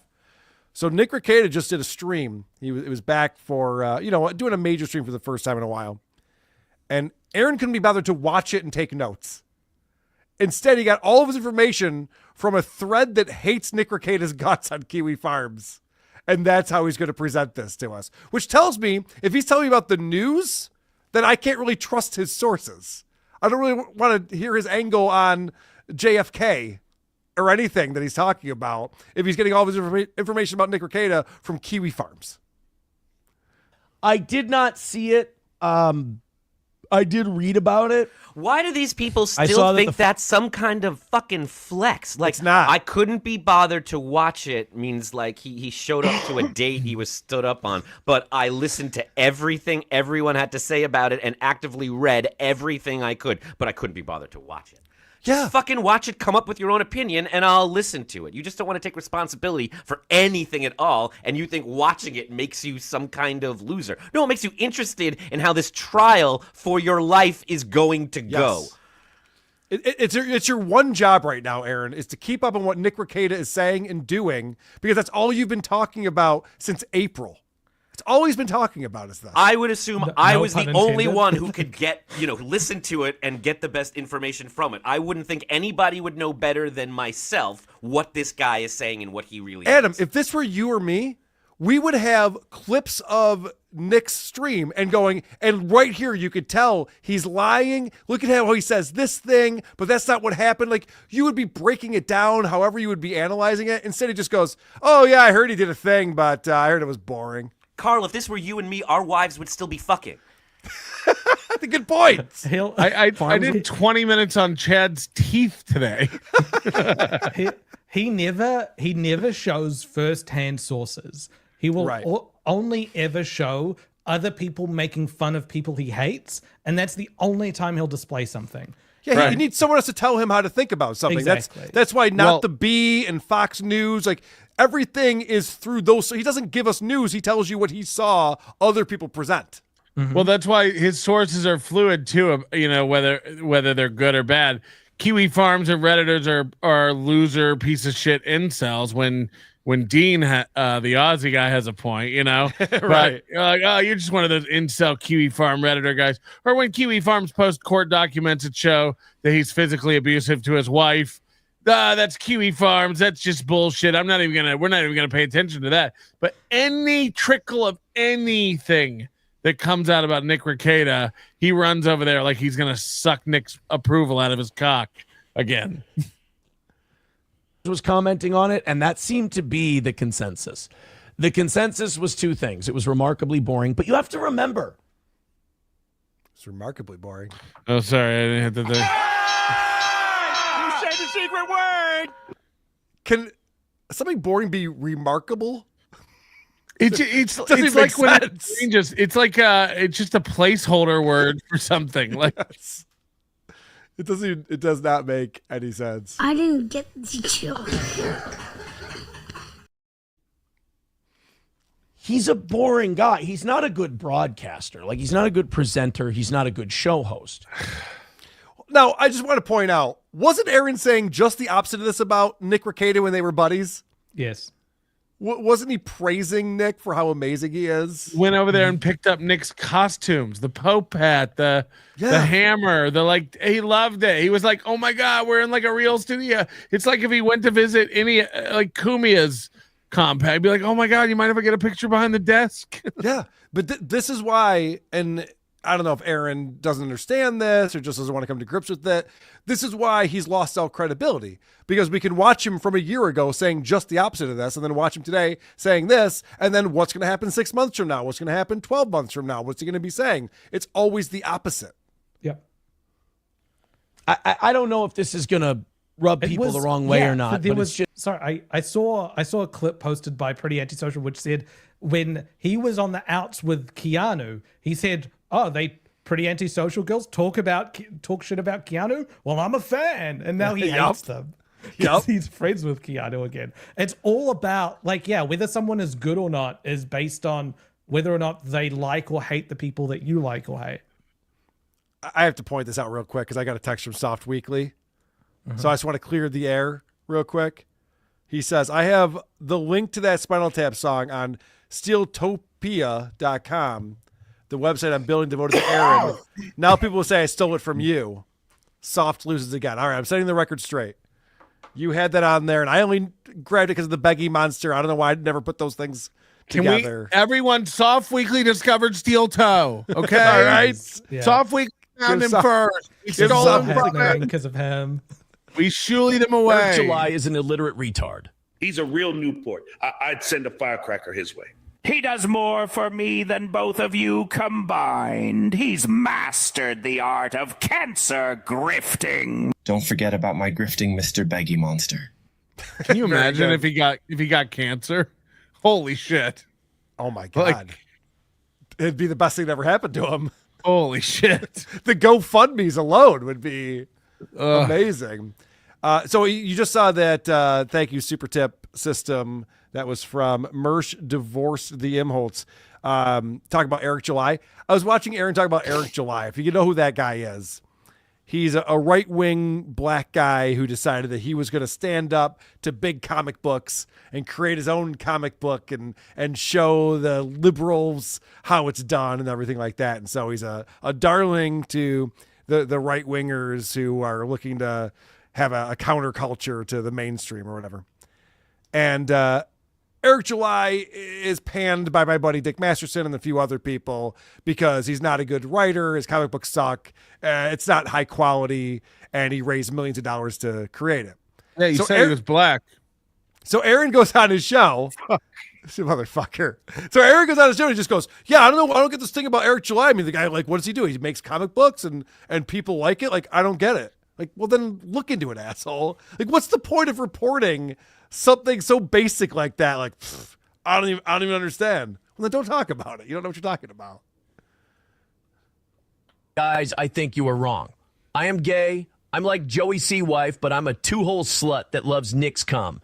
Yummy, yummy, cummy. Schrodinger's goal has been both met and not met until the piggy looks at his PayPal account.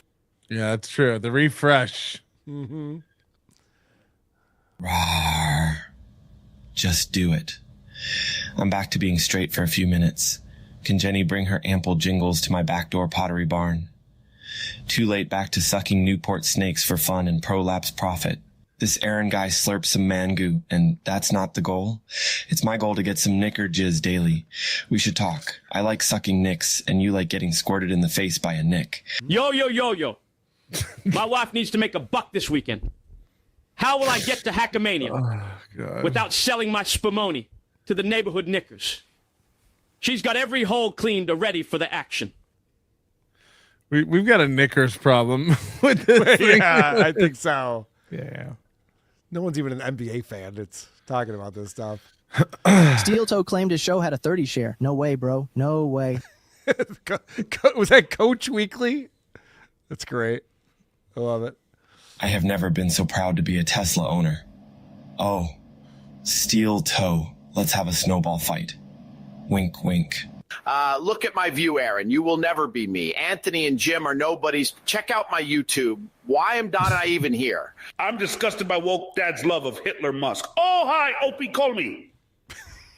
I love the conversation between the various people that we talk about in this show. It's one of the greatest things about Super Tip. I appreciate that. One of them. It is one of them. I don't know how far along you are in your agenda, Carl, but there's three other things that I think we should cover on here today. I agree. Hold off 1 second. All right. Because I don't know if you've seen the biggest news that came out of the Dabbleverse this week, aside from Chad coming on Point Dabble Point, which was kind of big news. But no, the bigger news was my wife's tits.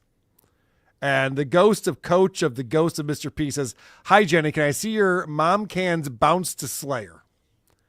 Now, someone was using AI and took Jen's shirt off And so there's an image of Jen topless on Point Dabble Point. And then someone else censored it. And then I saw someone in the subreddit saying, where's the uncensored version of this?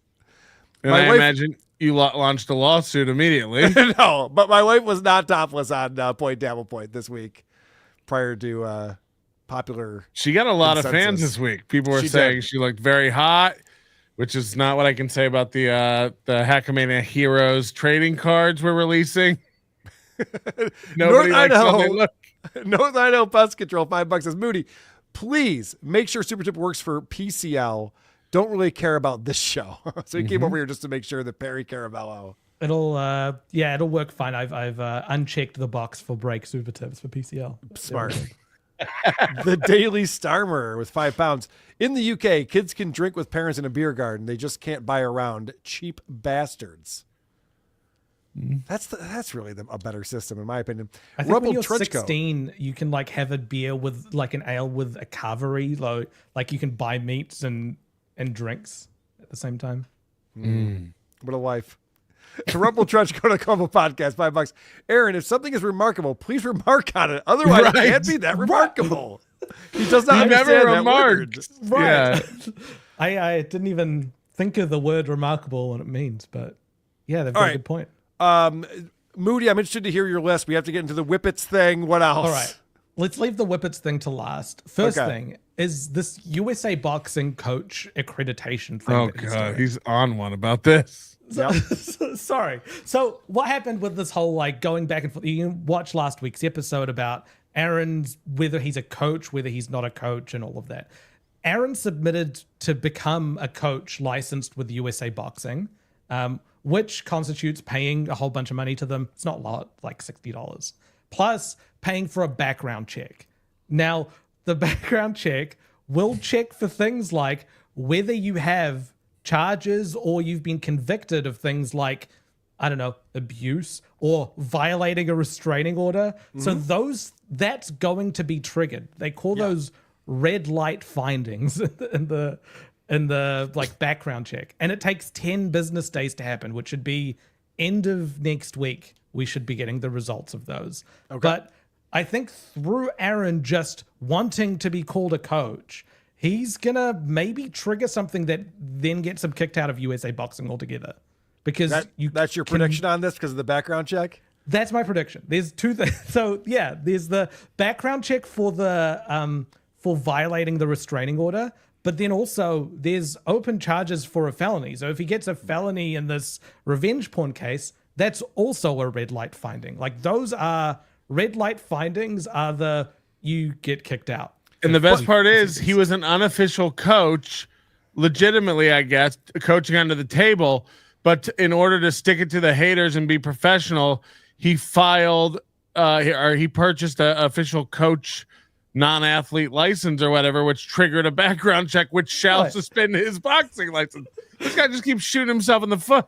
Right. It's all self-imposed stuff. It's not anyone reporting it to USA Boxing. It's him triggering a background check for himself because he. And I'm sure they've gotten 20 emails too, so I'm sure they're already looking at Aaron and they're on top of it. Why does he even care about having the paperwork be done? He can just go on the show and just. He's a mentor. He's a coach. He always does. The same way it's important to him to be a senior, knowledgeable, one of the best Hall of Fame broadcasters. He wants to be, that's the kind of boxer he is. He got his license. He fought 2 fights. He lost both. He goes, well, I'm done doing that. Time to teach. It's important to him. I know, but he doesn't even renew Steel Toe Media Inc. Did you see that? That's not important to him. He let it go inactive. He let his company become inactive, and then that's a quick thing. You can deal with that. But it's crazy that he has no organization in his life, and then Slampy sees that someone posts about it on the subreddit, and then all of a sudden he goes and reactivates it. So he pays the $25. Yeah, you know that he has Slampys or someone looking at the Reddit to see what's going on so he can get on top of it. But no, boxing certification is what's more important to him. Yeah, so this might be this might be triggered before his February fight, meaning that he might not be able to fight next month.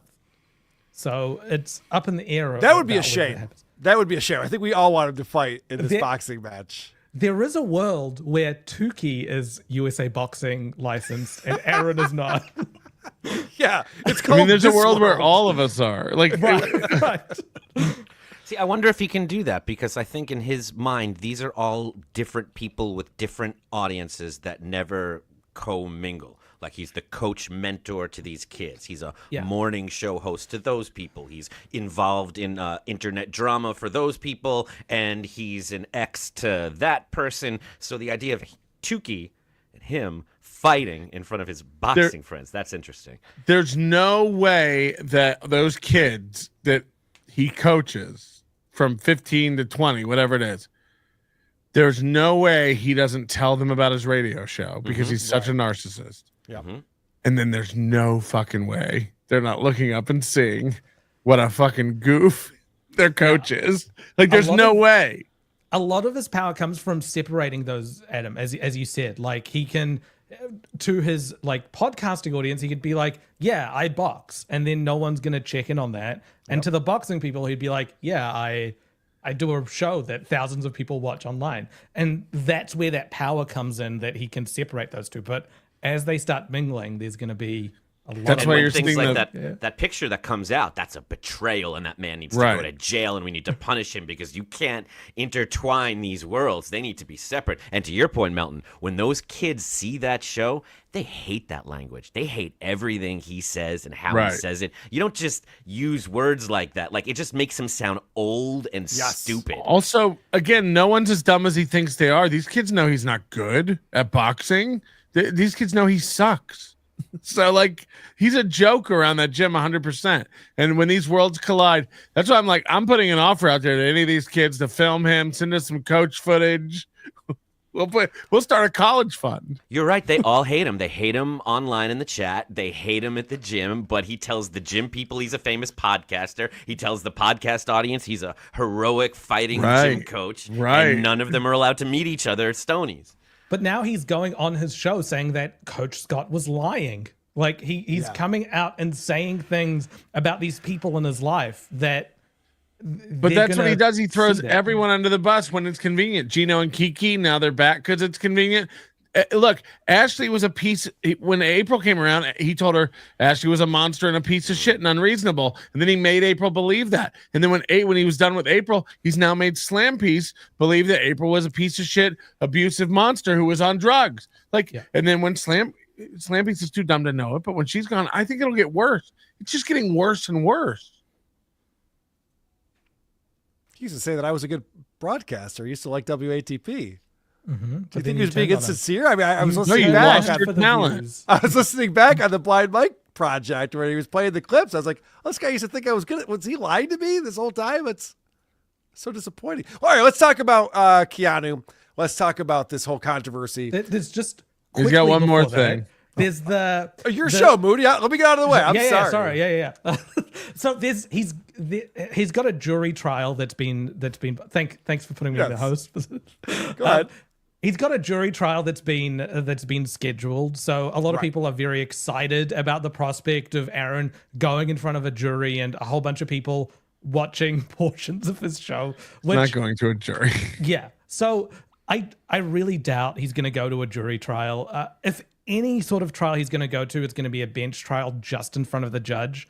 And he can ask for that. Either way, I don't know why is everyone so hung up on whether it's a jury or it's a bench. A jury's more of a slam dunk guilty. No, I disagree.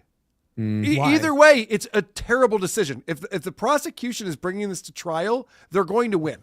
Yes. Yes. But it doesn't matter. It doesn't matter if it's a judge or a jury. It doesn't Everyone matter. in a group, everyone is going to gossip about this. It's going to be this little piggy in that deliberation room. I'm telling you. And that's all fun for us to think about. But I don't understand. Like, if this goes to trial, I don't think it will. I don't think he's that dumb to let this go to trial. He'll work out some type of deal. He should have worked out a deal by now. So obviously his lawyer is just could be going against the advice of his lawyer. Oh, that's crazy. Right. Because the lawyer should have it, or the lawyer wants to keep it going because he's making more and more money. Yeah, I mean, I imagine a world where that those deliberations go on for weeks, and they just keep requesting more tapes, more toe. Give us this morning's, give us the evening show. We need more toe. Because he's up on 2 charges. Both of them are for revenge porn. The gross misdemeanor is just if he sent it, and the felony is if he had intent to harass. On top of that, but there's a so there's a big difference between those two. So with a jury trial, they could use emotional arguments and just make them hate Aaron just by playing clips of his show. Your boy didn't do too bad, did he? Right. Jury trials are about telling a story.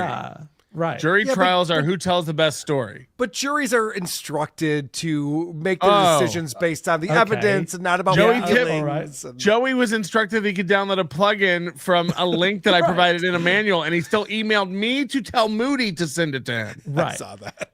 If you're gonna go to trial and you're gonna be like, I just don't want the felony, then the play is to just try to limit the scope of what you're arguing, which is that single act of sending it to Gino was that single thing intended to harass, and just have it be a technical argument with a judge.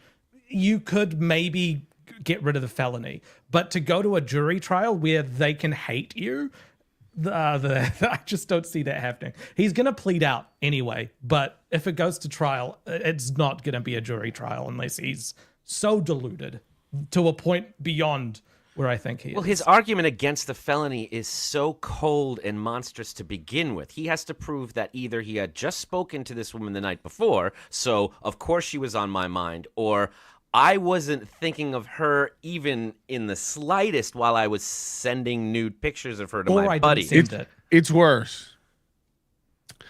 Apparently, according to Minnesota law, to fulfill the definition of harassment in court, they just have to prove that he violated her reasonable expectation of privacy. There's a rumor that this photo was taken while Kayla was asleep. Oh, God. There's a rumor that this photo wasn't even taken with consent. Now, I don't know if that's true or not, but regardless, this is a fact. They have Kayla. I got to call Gino. Hold on a second. No, please go. Carry on. Kayla asking Aaron to stop talking about her, and they have a statement from Aaron saying he knows that talking about her causes harm and he will stop the day before he sends that photo. That's the sticky wicket right there. Like that's so he's admitting he knows it causes harm. And then the next day even if he didn't send a photo and he was just telling Gino like she has tattoos on her head and she looks like this, like that would be enough right there. It's literally why this hasn't been settled yet. This would be they want. I don't even think it's about the jail time anymore. One or the other. I think they want a felony. I think he has to get a felony, and he's just like I can't. He has, because that's a bad felony. And it'd be interesting to know whether he's trying to deny he ever sent that photo, or whether he's trying to just say, okay, I did send it, which would mean automatic gross misdemeanor and then fight the felony. He said that he didn't remember. He said he didn't think he sent a photo, and he didn't remember it in the police statement. Can you share my screen, Carl? I want to show. This is Caddy very. So this is from a show a couple days ago, where he was taking a photo of the board for Chad Buzamark. Listen to what he says. Often. Chad Buzamark, yes. You know what? Let's do this right now. Last time I took a picture of something in the studio while I was live on the air, I got myself in a lot of trouble. Chad Buzamark. He took a screenshot of Signal, and that's what he sent Gino. That's what he's referring to. Right, but we don't know who sent the photo to the Signal group. He could have taken it and sent it to them from the app. He took a screenshot of that app. So he didn't have it. I know, saved but on if his you phone, take a photo in the Signal app, like if you took a picture of Kayla sleeping nude or something, he could have still taken it in the Signal app, and the photo just went to the app. And then to get it in your regular photos, that's less likely, though. Yeah, sure. Yeah. I that's why I said I don't know if that's true or not. But he's he did admitting that he took a photo in his it's also, just. Also, he reenacted it when Gino came back on the show. He reenacted and made a joke about it.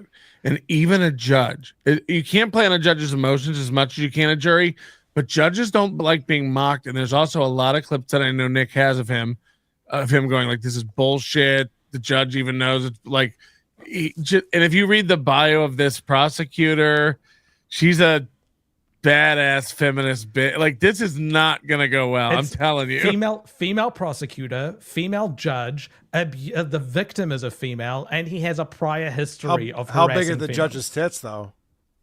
Do we know that? I think when he says things, you know, the statement he made this week where he was like, "I was on the elevator with the female prosecutor, and like she was so professional. She's not upset or anything. Like, she's cool. Like, she's not taking it personally. It doesn't seem It's like, personal. why We would had a she take it chuckle. personally? He's she take it? But it makes he's hoping she's watching the show. It makes me think that it's worse than that. I think she is being cold and kind of like disgusted by him, and he's like because he why refers bring to her that as the up like it's female prosecutor. Why would you bring it up like it's remarkable? Well, okay, so these are the things he said about his court. So he went to court this week, and he said, "I feel really good about everything that happened.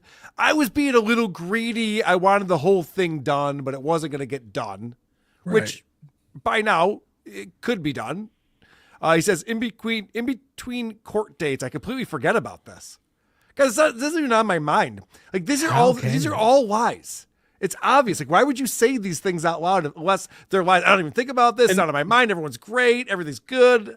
Feel good about it. He reads Kiwi Farms and all this shit nonstop. So it's like, you can't be involved in Nick's legal stuff and all this stuff going on, and yours is out of sight, out of mind. Right. No way. No, it doesn't make any sense at all. He says, "I'd like this to be done just because it's a part of my old life that I'm ashamed of." No. This happened after you had already gotten rid of your old life that you were ashamed of. You stopped doing drugs and having foursomes and whatever you were doing. This was and months it's happening after. Now. This is happening now. It was 2 months after that. And during that period, he was talking about the time when he was in the foursome as, "Oh yeah, that happened a real long time ago in my past life." Like, he was distancing himself with his language so much when it had been 3 weeks since April walked down on him. Yeah, it's wild. So he defended the candy bacon stuff today. Oh too. yeah, he had to double down on that lie about the candied bacon. We were doing it, but it was at the other house, and I wasn't actually helping. But okay, so stupid. So this whole you guys think that there won't be a trial, that there's a trial date set, but they will negotiate terms before that, and he will plead. He has to. It's either he pleads or he goes to a bench trial. No way it's a jury trial. Like, that'd be nuts. I can't imagine go to a bench trial though. If his attorney allows him to do that, if his bottom line is he doesn't want a felony, then and the prosecutor's not giving him that, then he can try his hand at a technical argument. And he's doing this thing where he's like, "Well, we knew about a bunch of stuff that the judge didn't know about." Jenny just keeps bringing him beers. Look at this. Getting liquored up. Thanks, Jenny. But he doesn't walk out of this without a gross misdemeanor. That's happening at least. I know, but he's doing this thing like we had to delay it because we have some information the court wasn't aware of. We had to bring it to their attention. And I know he's talking about me and Nick, of course, hacking his Google account.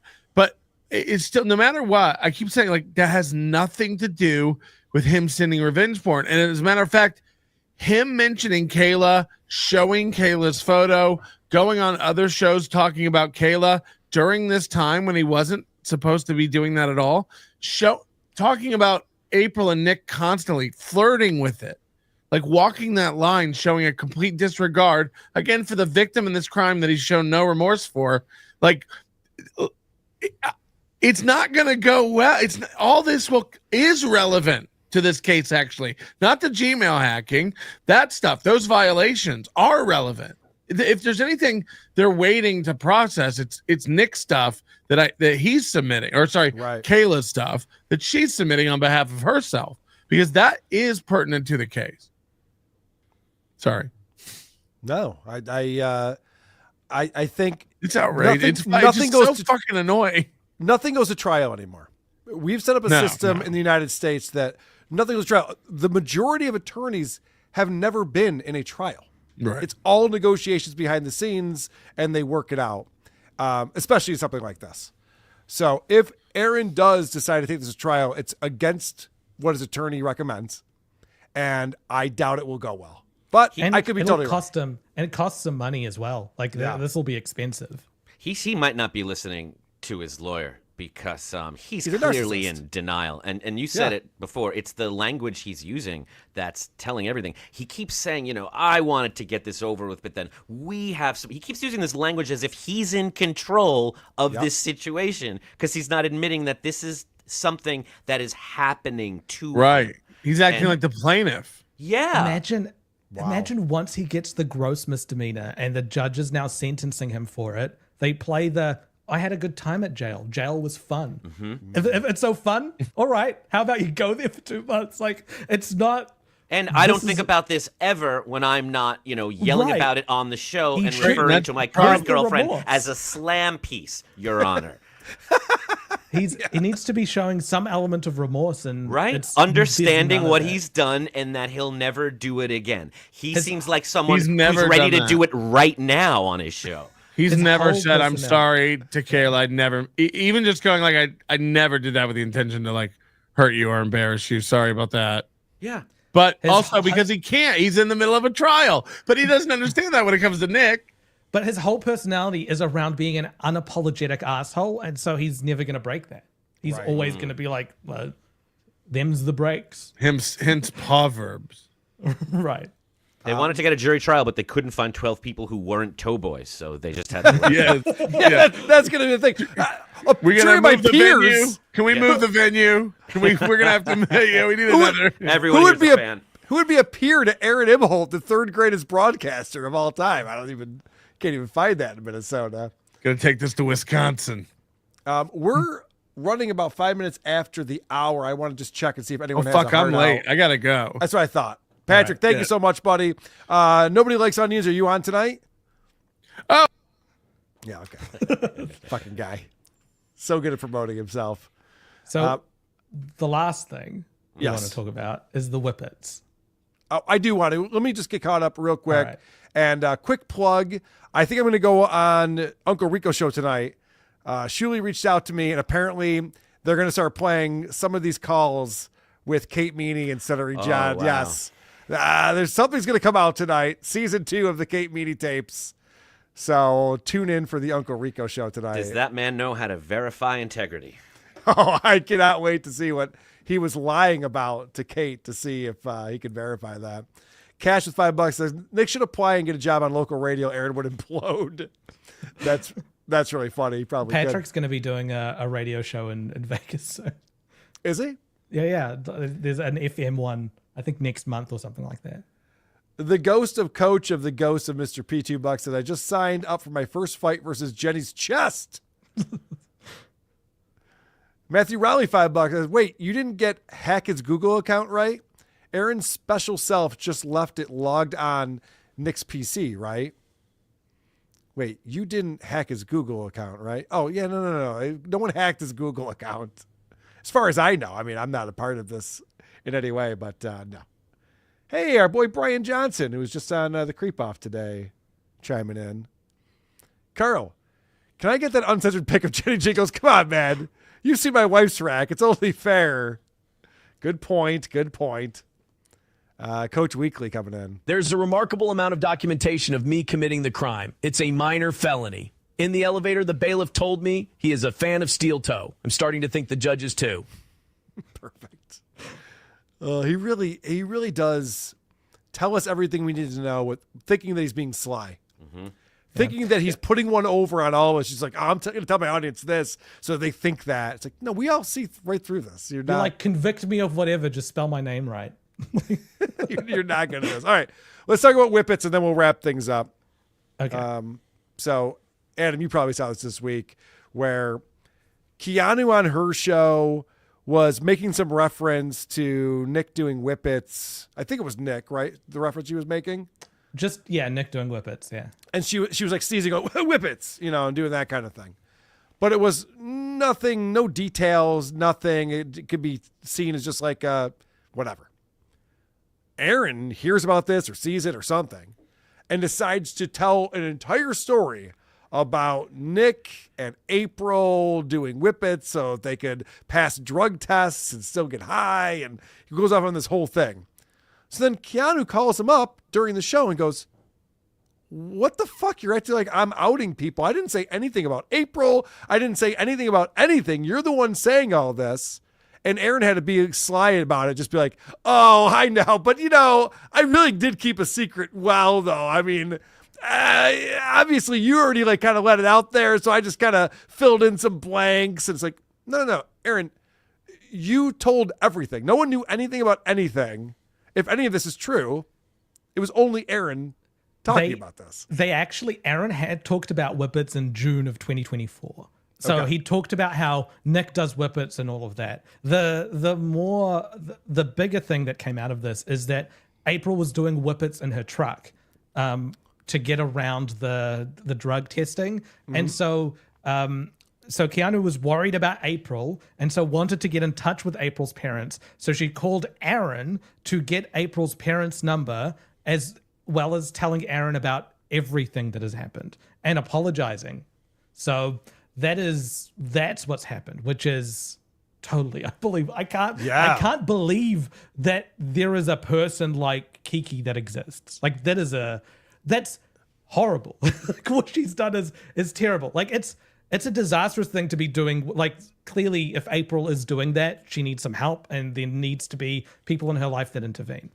But you don't go to the ex-husband. For Kiki to go and talk to the ex-husband, which mind you, she said that she doesn't want to talk to him anymore because he smothered April. He physically abused her. Right. And so she cut off contact because she's ride or die with April. Yep. She goes back and tells him all of this stuff. This is the same guy that April wanted an NDA with because she was afraid that he would go off and say all the stuff that he's been saying about her. So if you are April's ride or die, this is the last person you're divulging this sort of information to. If you're going to have that sort of conversation, you say, I can't tell you what this is about. I'm worried for April's safety. Give me her parents' numbers because this goes beyond our feud with each other. I'm worried about her. And he should have handed that number over. Like that is as much as it gets. Instead, they're both gloating about it. And it seems like Keanu is trying to use whatever little bit of information or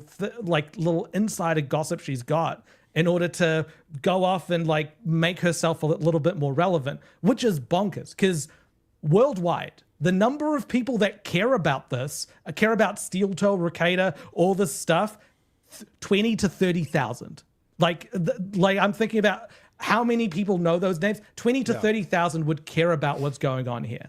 So like, why are you throwing a friend under the bus for such a small potential audience? If she gets 100% of that audience, it's not a big stretch. From my perspective, Keanu is not a friend to April because April broke it off because Keanu was saying all this stuff, and then Keanu broke it off with Aaron, and apparently April and Keanu talked again, and then she immediately went on her show and said everything that April told her.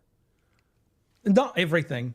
Some of the stuff, but like she can't wait though. Yeah. She can't wait to tell you things that other people say to you. And we're all in places where we have microphones in front of us and some people watching. And we know, like, after we had this little Piggy, Nick and I had a conversation for another 40 minutes after the show. And I've never talked about it and what we talked about on the show because that wasn't for anyone else except for us. And when April's talking to Keanu, she's not broadcasting that. She wasn't tweeting it at the same time. How does Keanu not know that? Yeah, it's like... I don't know. If Kiki actually cared about April, she'd never say April's name on the show again. She'd never say Nick's name on the show again. She'd say, my relationship and friendship with April is a person of support, and I'm not going to get into that situation at all, so she can feel free to talk with her. What she instead did is she's taken herself, so maybe April does open up to her and say all those things, so she's relying on her as a pillar of support. She's not only taken out that pillar from right under her when she thought it was there, but she's then gone to her ex-husband, who she's worried about, and is one of her enemy abusers, at this point. Yes, and used that against her. It is like I haven't seen such garbage behavior from people like that before. It's just she sucks. Kiki sucks. Like I used to defend her a lot, but I like there's I don't think there's anything she could say that'll bring me back from that. Don't talk to her again, April. Like, this is not your friend. I'm She sure doesn't April care has about- learned her lesson at this point. I would imagine. When are we going to It's hear so directly gross. from April? When is this going to happen? And it's not just cryptic tweets that I can't believe are her. If April cares about everything, never. Like, log right, off yeah. and don't come back. Like, that's the best. It does thing allow to her do. to allow her to stay a sympathetic character because she's not full of shit all the time. The one thing I can say about Keanu that's interesting is I only hear about her in this regard. You keep saying, what's in it for her? Why would she do this? It's the only time I hear about her. I've never heard anything on her show that, grabbed me, but I'm always hearing about her in relation to these people. And now I'm thinking about her, and now she'll maybe get an invite onto a show. Maybe that's what's happening. I do remember how deeply offensive it was that Stuttering John reached out to Gino to complain about her and how she was apoplectic about that, being like, you don't do that. You talk to the person directly. So where was that? That's interesting. Yeah. That the clout chasing itself is shameful, but then like you can understand it if it's like, all right, she's clout chasing for 1 million people. That's a big audience. That's life changing. She's clout chasing for a potential theoretical maximum pool of 30,000 people, which is nothing. Like, Not when you have 30 in your chat. Then 30,000 is a big number. Right. Yeah, I mean, all of this is relative. If that's true, if that's the reason why she's doing this, and I can't think of another reason why she'd be telling these secrets and speaking out of school. I think the tough part about this is there is no good or bad person. Everybody's a little bit evil. Yeah. And everybody fucked up a lot in this, and everybody lied to each other, and everybody supported it and stepped away from it a little bit, and we're all equally aware of and slightly responsible for our role in it. Yeah, and I think it's she's having a hard time salacious doing that. and interesting, and we all want to talk about it. We're doing it right now. Yeah. We're talking Yeah. about Keanu talking about it, and so it worked for the content of our show, worked for the content of her show. But you can't also say that I'm friends with April. If she came out here and just said "fuck that bitch" and listen to what she told me, then be like, all right, yeah, good for her. That's the only thing that's the only disconnect. Like, well, you're All not friends these- with April, obviously. The best thing any of these people can do for their families is to log off and just focus on their families and their own lives. I totally disagree. April, start your own YouTube channel. We will get you to 10,000 subs in the first Hugely. week. Let's go. Hugely entertaining. Look, I'm here for it and I'm gonna watch, and it's reality TV. Like that's the fun here. But if these people actually cared about their friends and families and wanted to live as healthy lives as possible, they just wouldn't be providing this content. Naturally negative $10 says, "What is up, my Skibidi Rizzlers? Skibidi Rizzlers. Skibidi Rizzlers. Do you think the trial will cause Steel Toe to lose his kids? A violent charge is hell for custody, especially with his drug house stories." No. It's not violence. It's a sexual crime, but it's not one of those ones that puts you on the registry. But he's already violated a harassment restraining order against their mother, and she took that away. So I don't think she'll press for anything. Moody, like for that. some reason, is a legal expert in U.S. law. It's amazing. I have read so much. have? Look, I'm so interested. Look, I'm not watching any TV shows at the moment. This is my TV show. Right. So it's like, you know how you join a subreddit and you start focusing on like, what is the twist that's coming? What are your theories? This is my theories and stuff outlet at the moment. And it's the most fascinating media experience I've ever seen in my life. It's a man setting himself on fire and the people around him to get onto a dying medium in one of the smallest markets in the country, while like I just do like hurting himself. Like he's pulling the trigger on himself at every turn here. He's the one that's like sending pictures. He's the one that's signing himself up to background checks. Like, how is this not fascinating? When do you see a character like this anywhere? Especially right in the beginning, because when April and Aaron were still together, it reminded me of there's this Chris Watts case here in America where this guy killed his whole family. He clearly did it. He buried the bodies at his work and then came home, and the cops were waiting for him. And you see all the video footage of this guy. From the second you see him, you go, that guy's guilty. He doesn't know we know that. We all know. From the second these rumors started, and you're watching Aaron and April, you were like, Oh, I totally believe this. She's totally on blow. He is up. Yup, this is happening. And they lied and they pushed back, but we knew.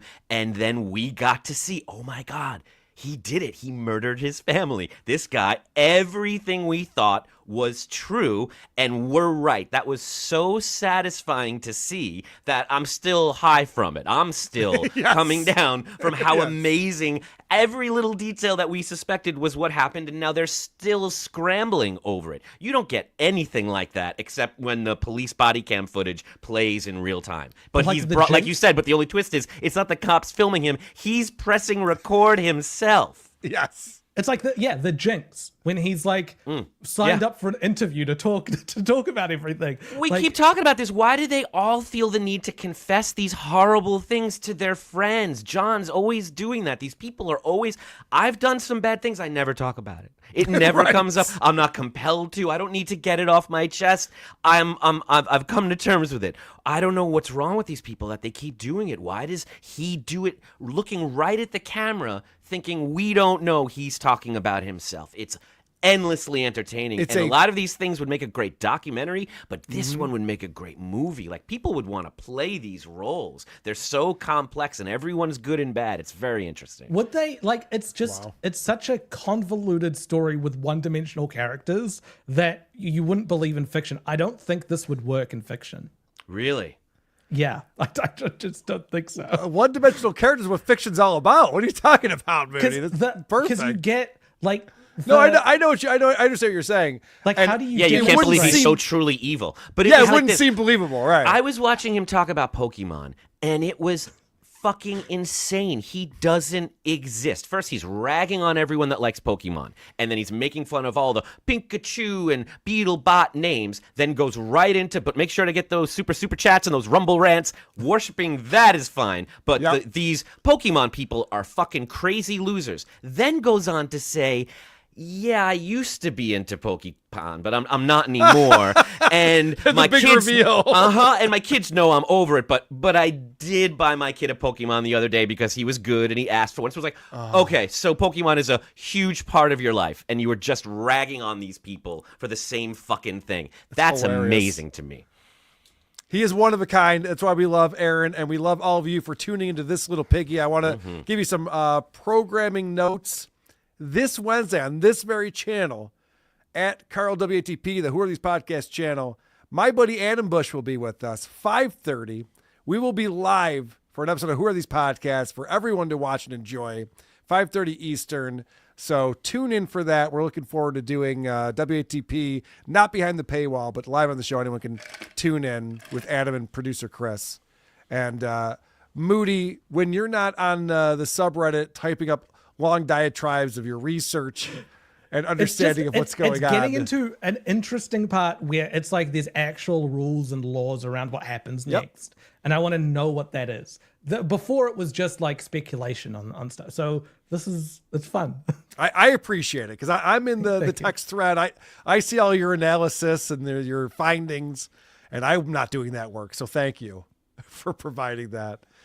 Adam, where else do people find you? I know that you're on season 3 of PBC on Flowcast, but that hasn't dropped yet, has it? No, that's coming out in, I believe, by the end of this month, so it should be really soon. A film I directed called Drones is now available for free on Tubi, so I highly recommend everybody check that out. It's about aliens that work in an office with Paul F. Tompkins, Mark Evan Jackson, Angela Bettis, and a bunch of really cool people. I think you might like that film.